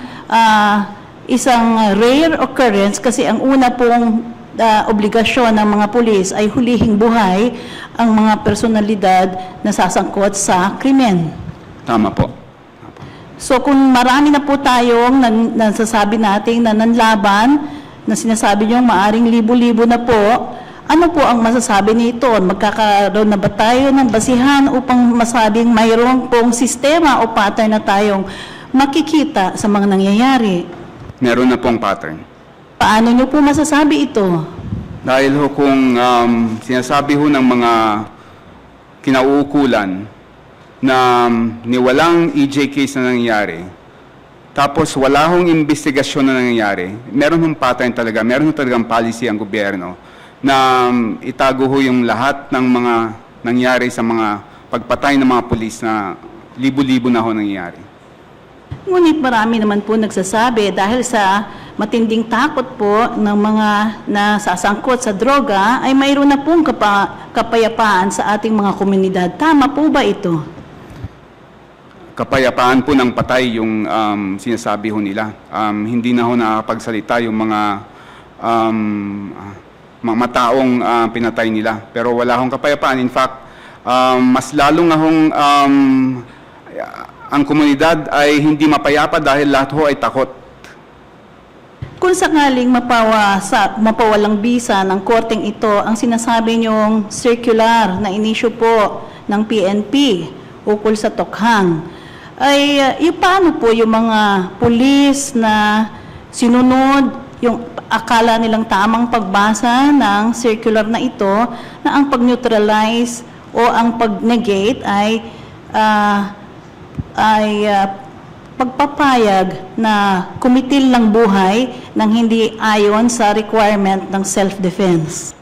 Hindi ho depensa yung hindi nila yung sasabihin nilang sinunod lang nila yung CMC circular po. Ibig sabihin mo, hindi po nila maipresent ito sa kahit anong korte upang mapawalang sala ang mga pulis na sumunod lamang sa akala nilang tamang direksyon?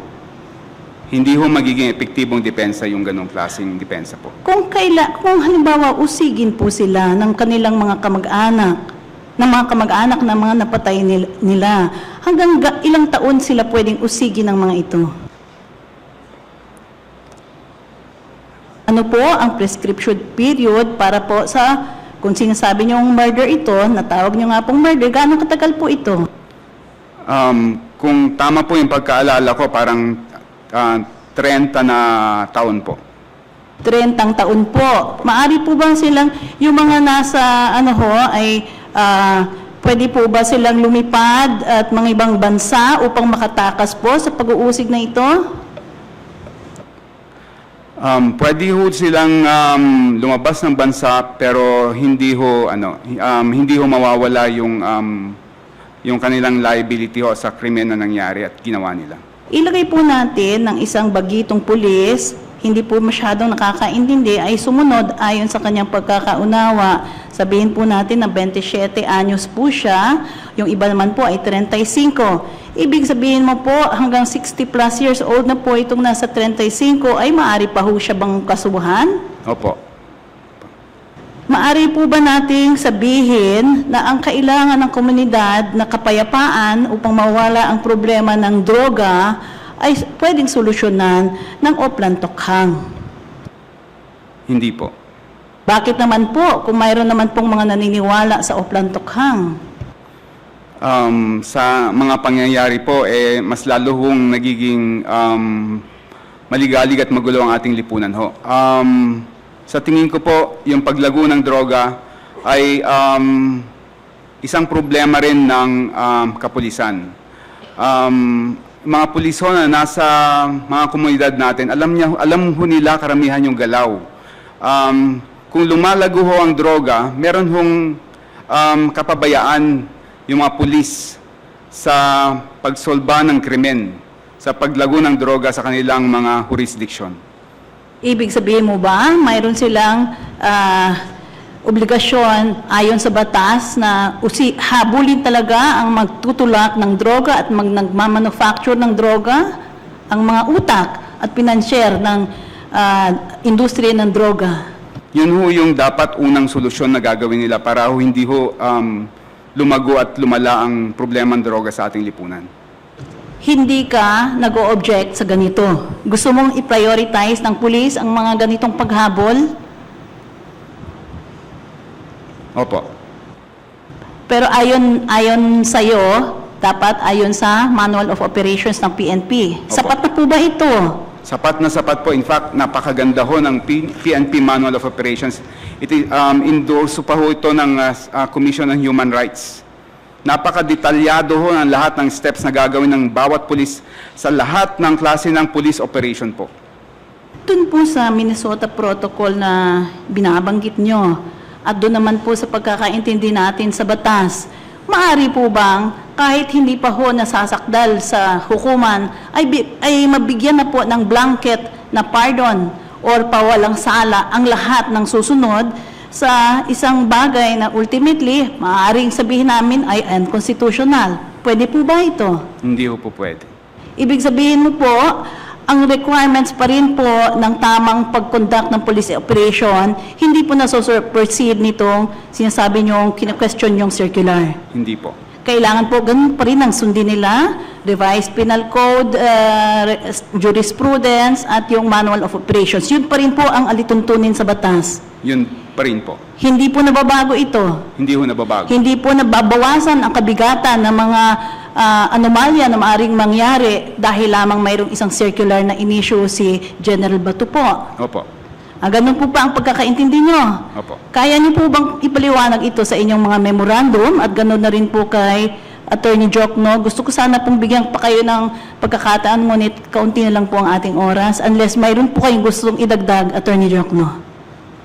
Wala na po. So, wala na pong tanong ngayon. So, I will now ask Attorney Butuyan, please take your seat. And we will now close the session. May I request Solicitor General Calida to please approach the podium for instructions. No, I'm sorry. It's okay. You can stay where you are. Sol Gen Calida, we will begin and resume our sessions on November 28, Tuesday. Same session hall, of course, at 2 p.m. And the court requests you, we kindly request you to, directs you to bring the following with you. PNP General Ronaldo Bato, Chief. DILG Officer in Charge Catalino Cuy. PIDEA Head Aaron Aquino, unless I'm wrong with the names. The present Officer in Charge of the Dangerous Drugs Board. The head of the National Police Commission, and the head of the Philippine National Police Internal Affairs Service. Please indulge us in this, Sol Gen. Thank you very much. So with this, we will resume, and the parties are advised to be aware of what the contents of the advisory, and the Solicitor General will be given 30 minutes, to be fair, to make his oral presentation at the initial stage, and after which we will immediately start the interpellations of the public respondents. So thank you very much, and the session is hereby adjourned.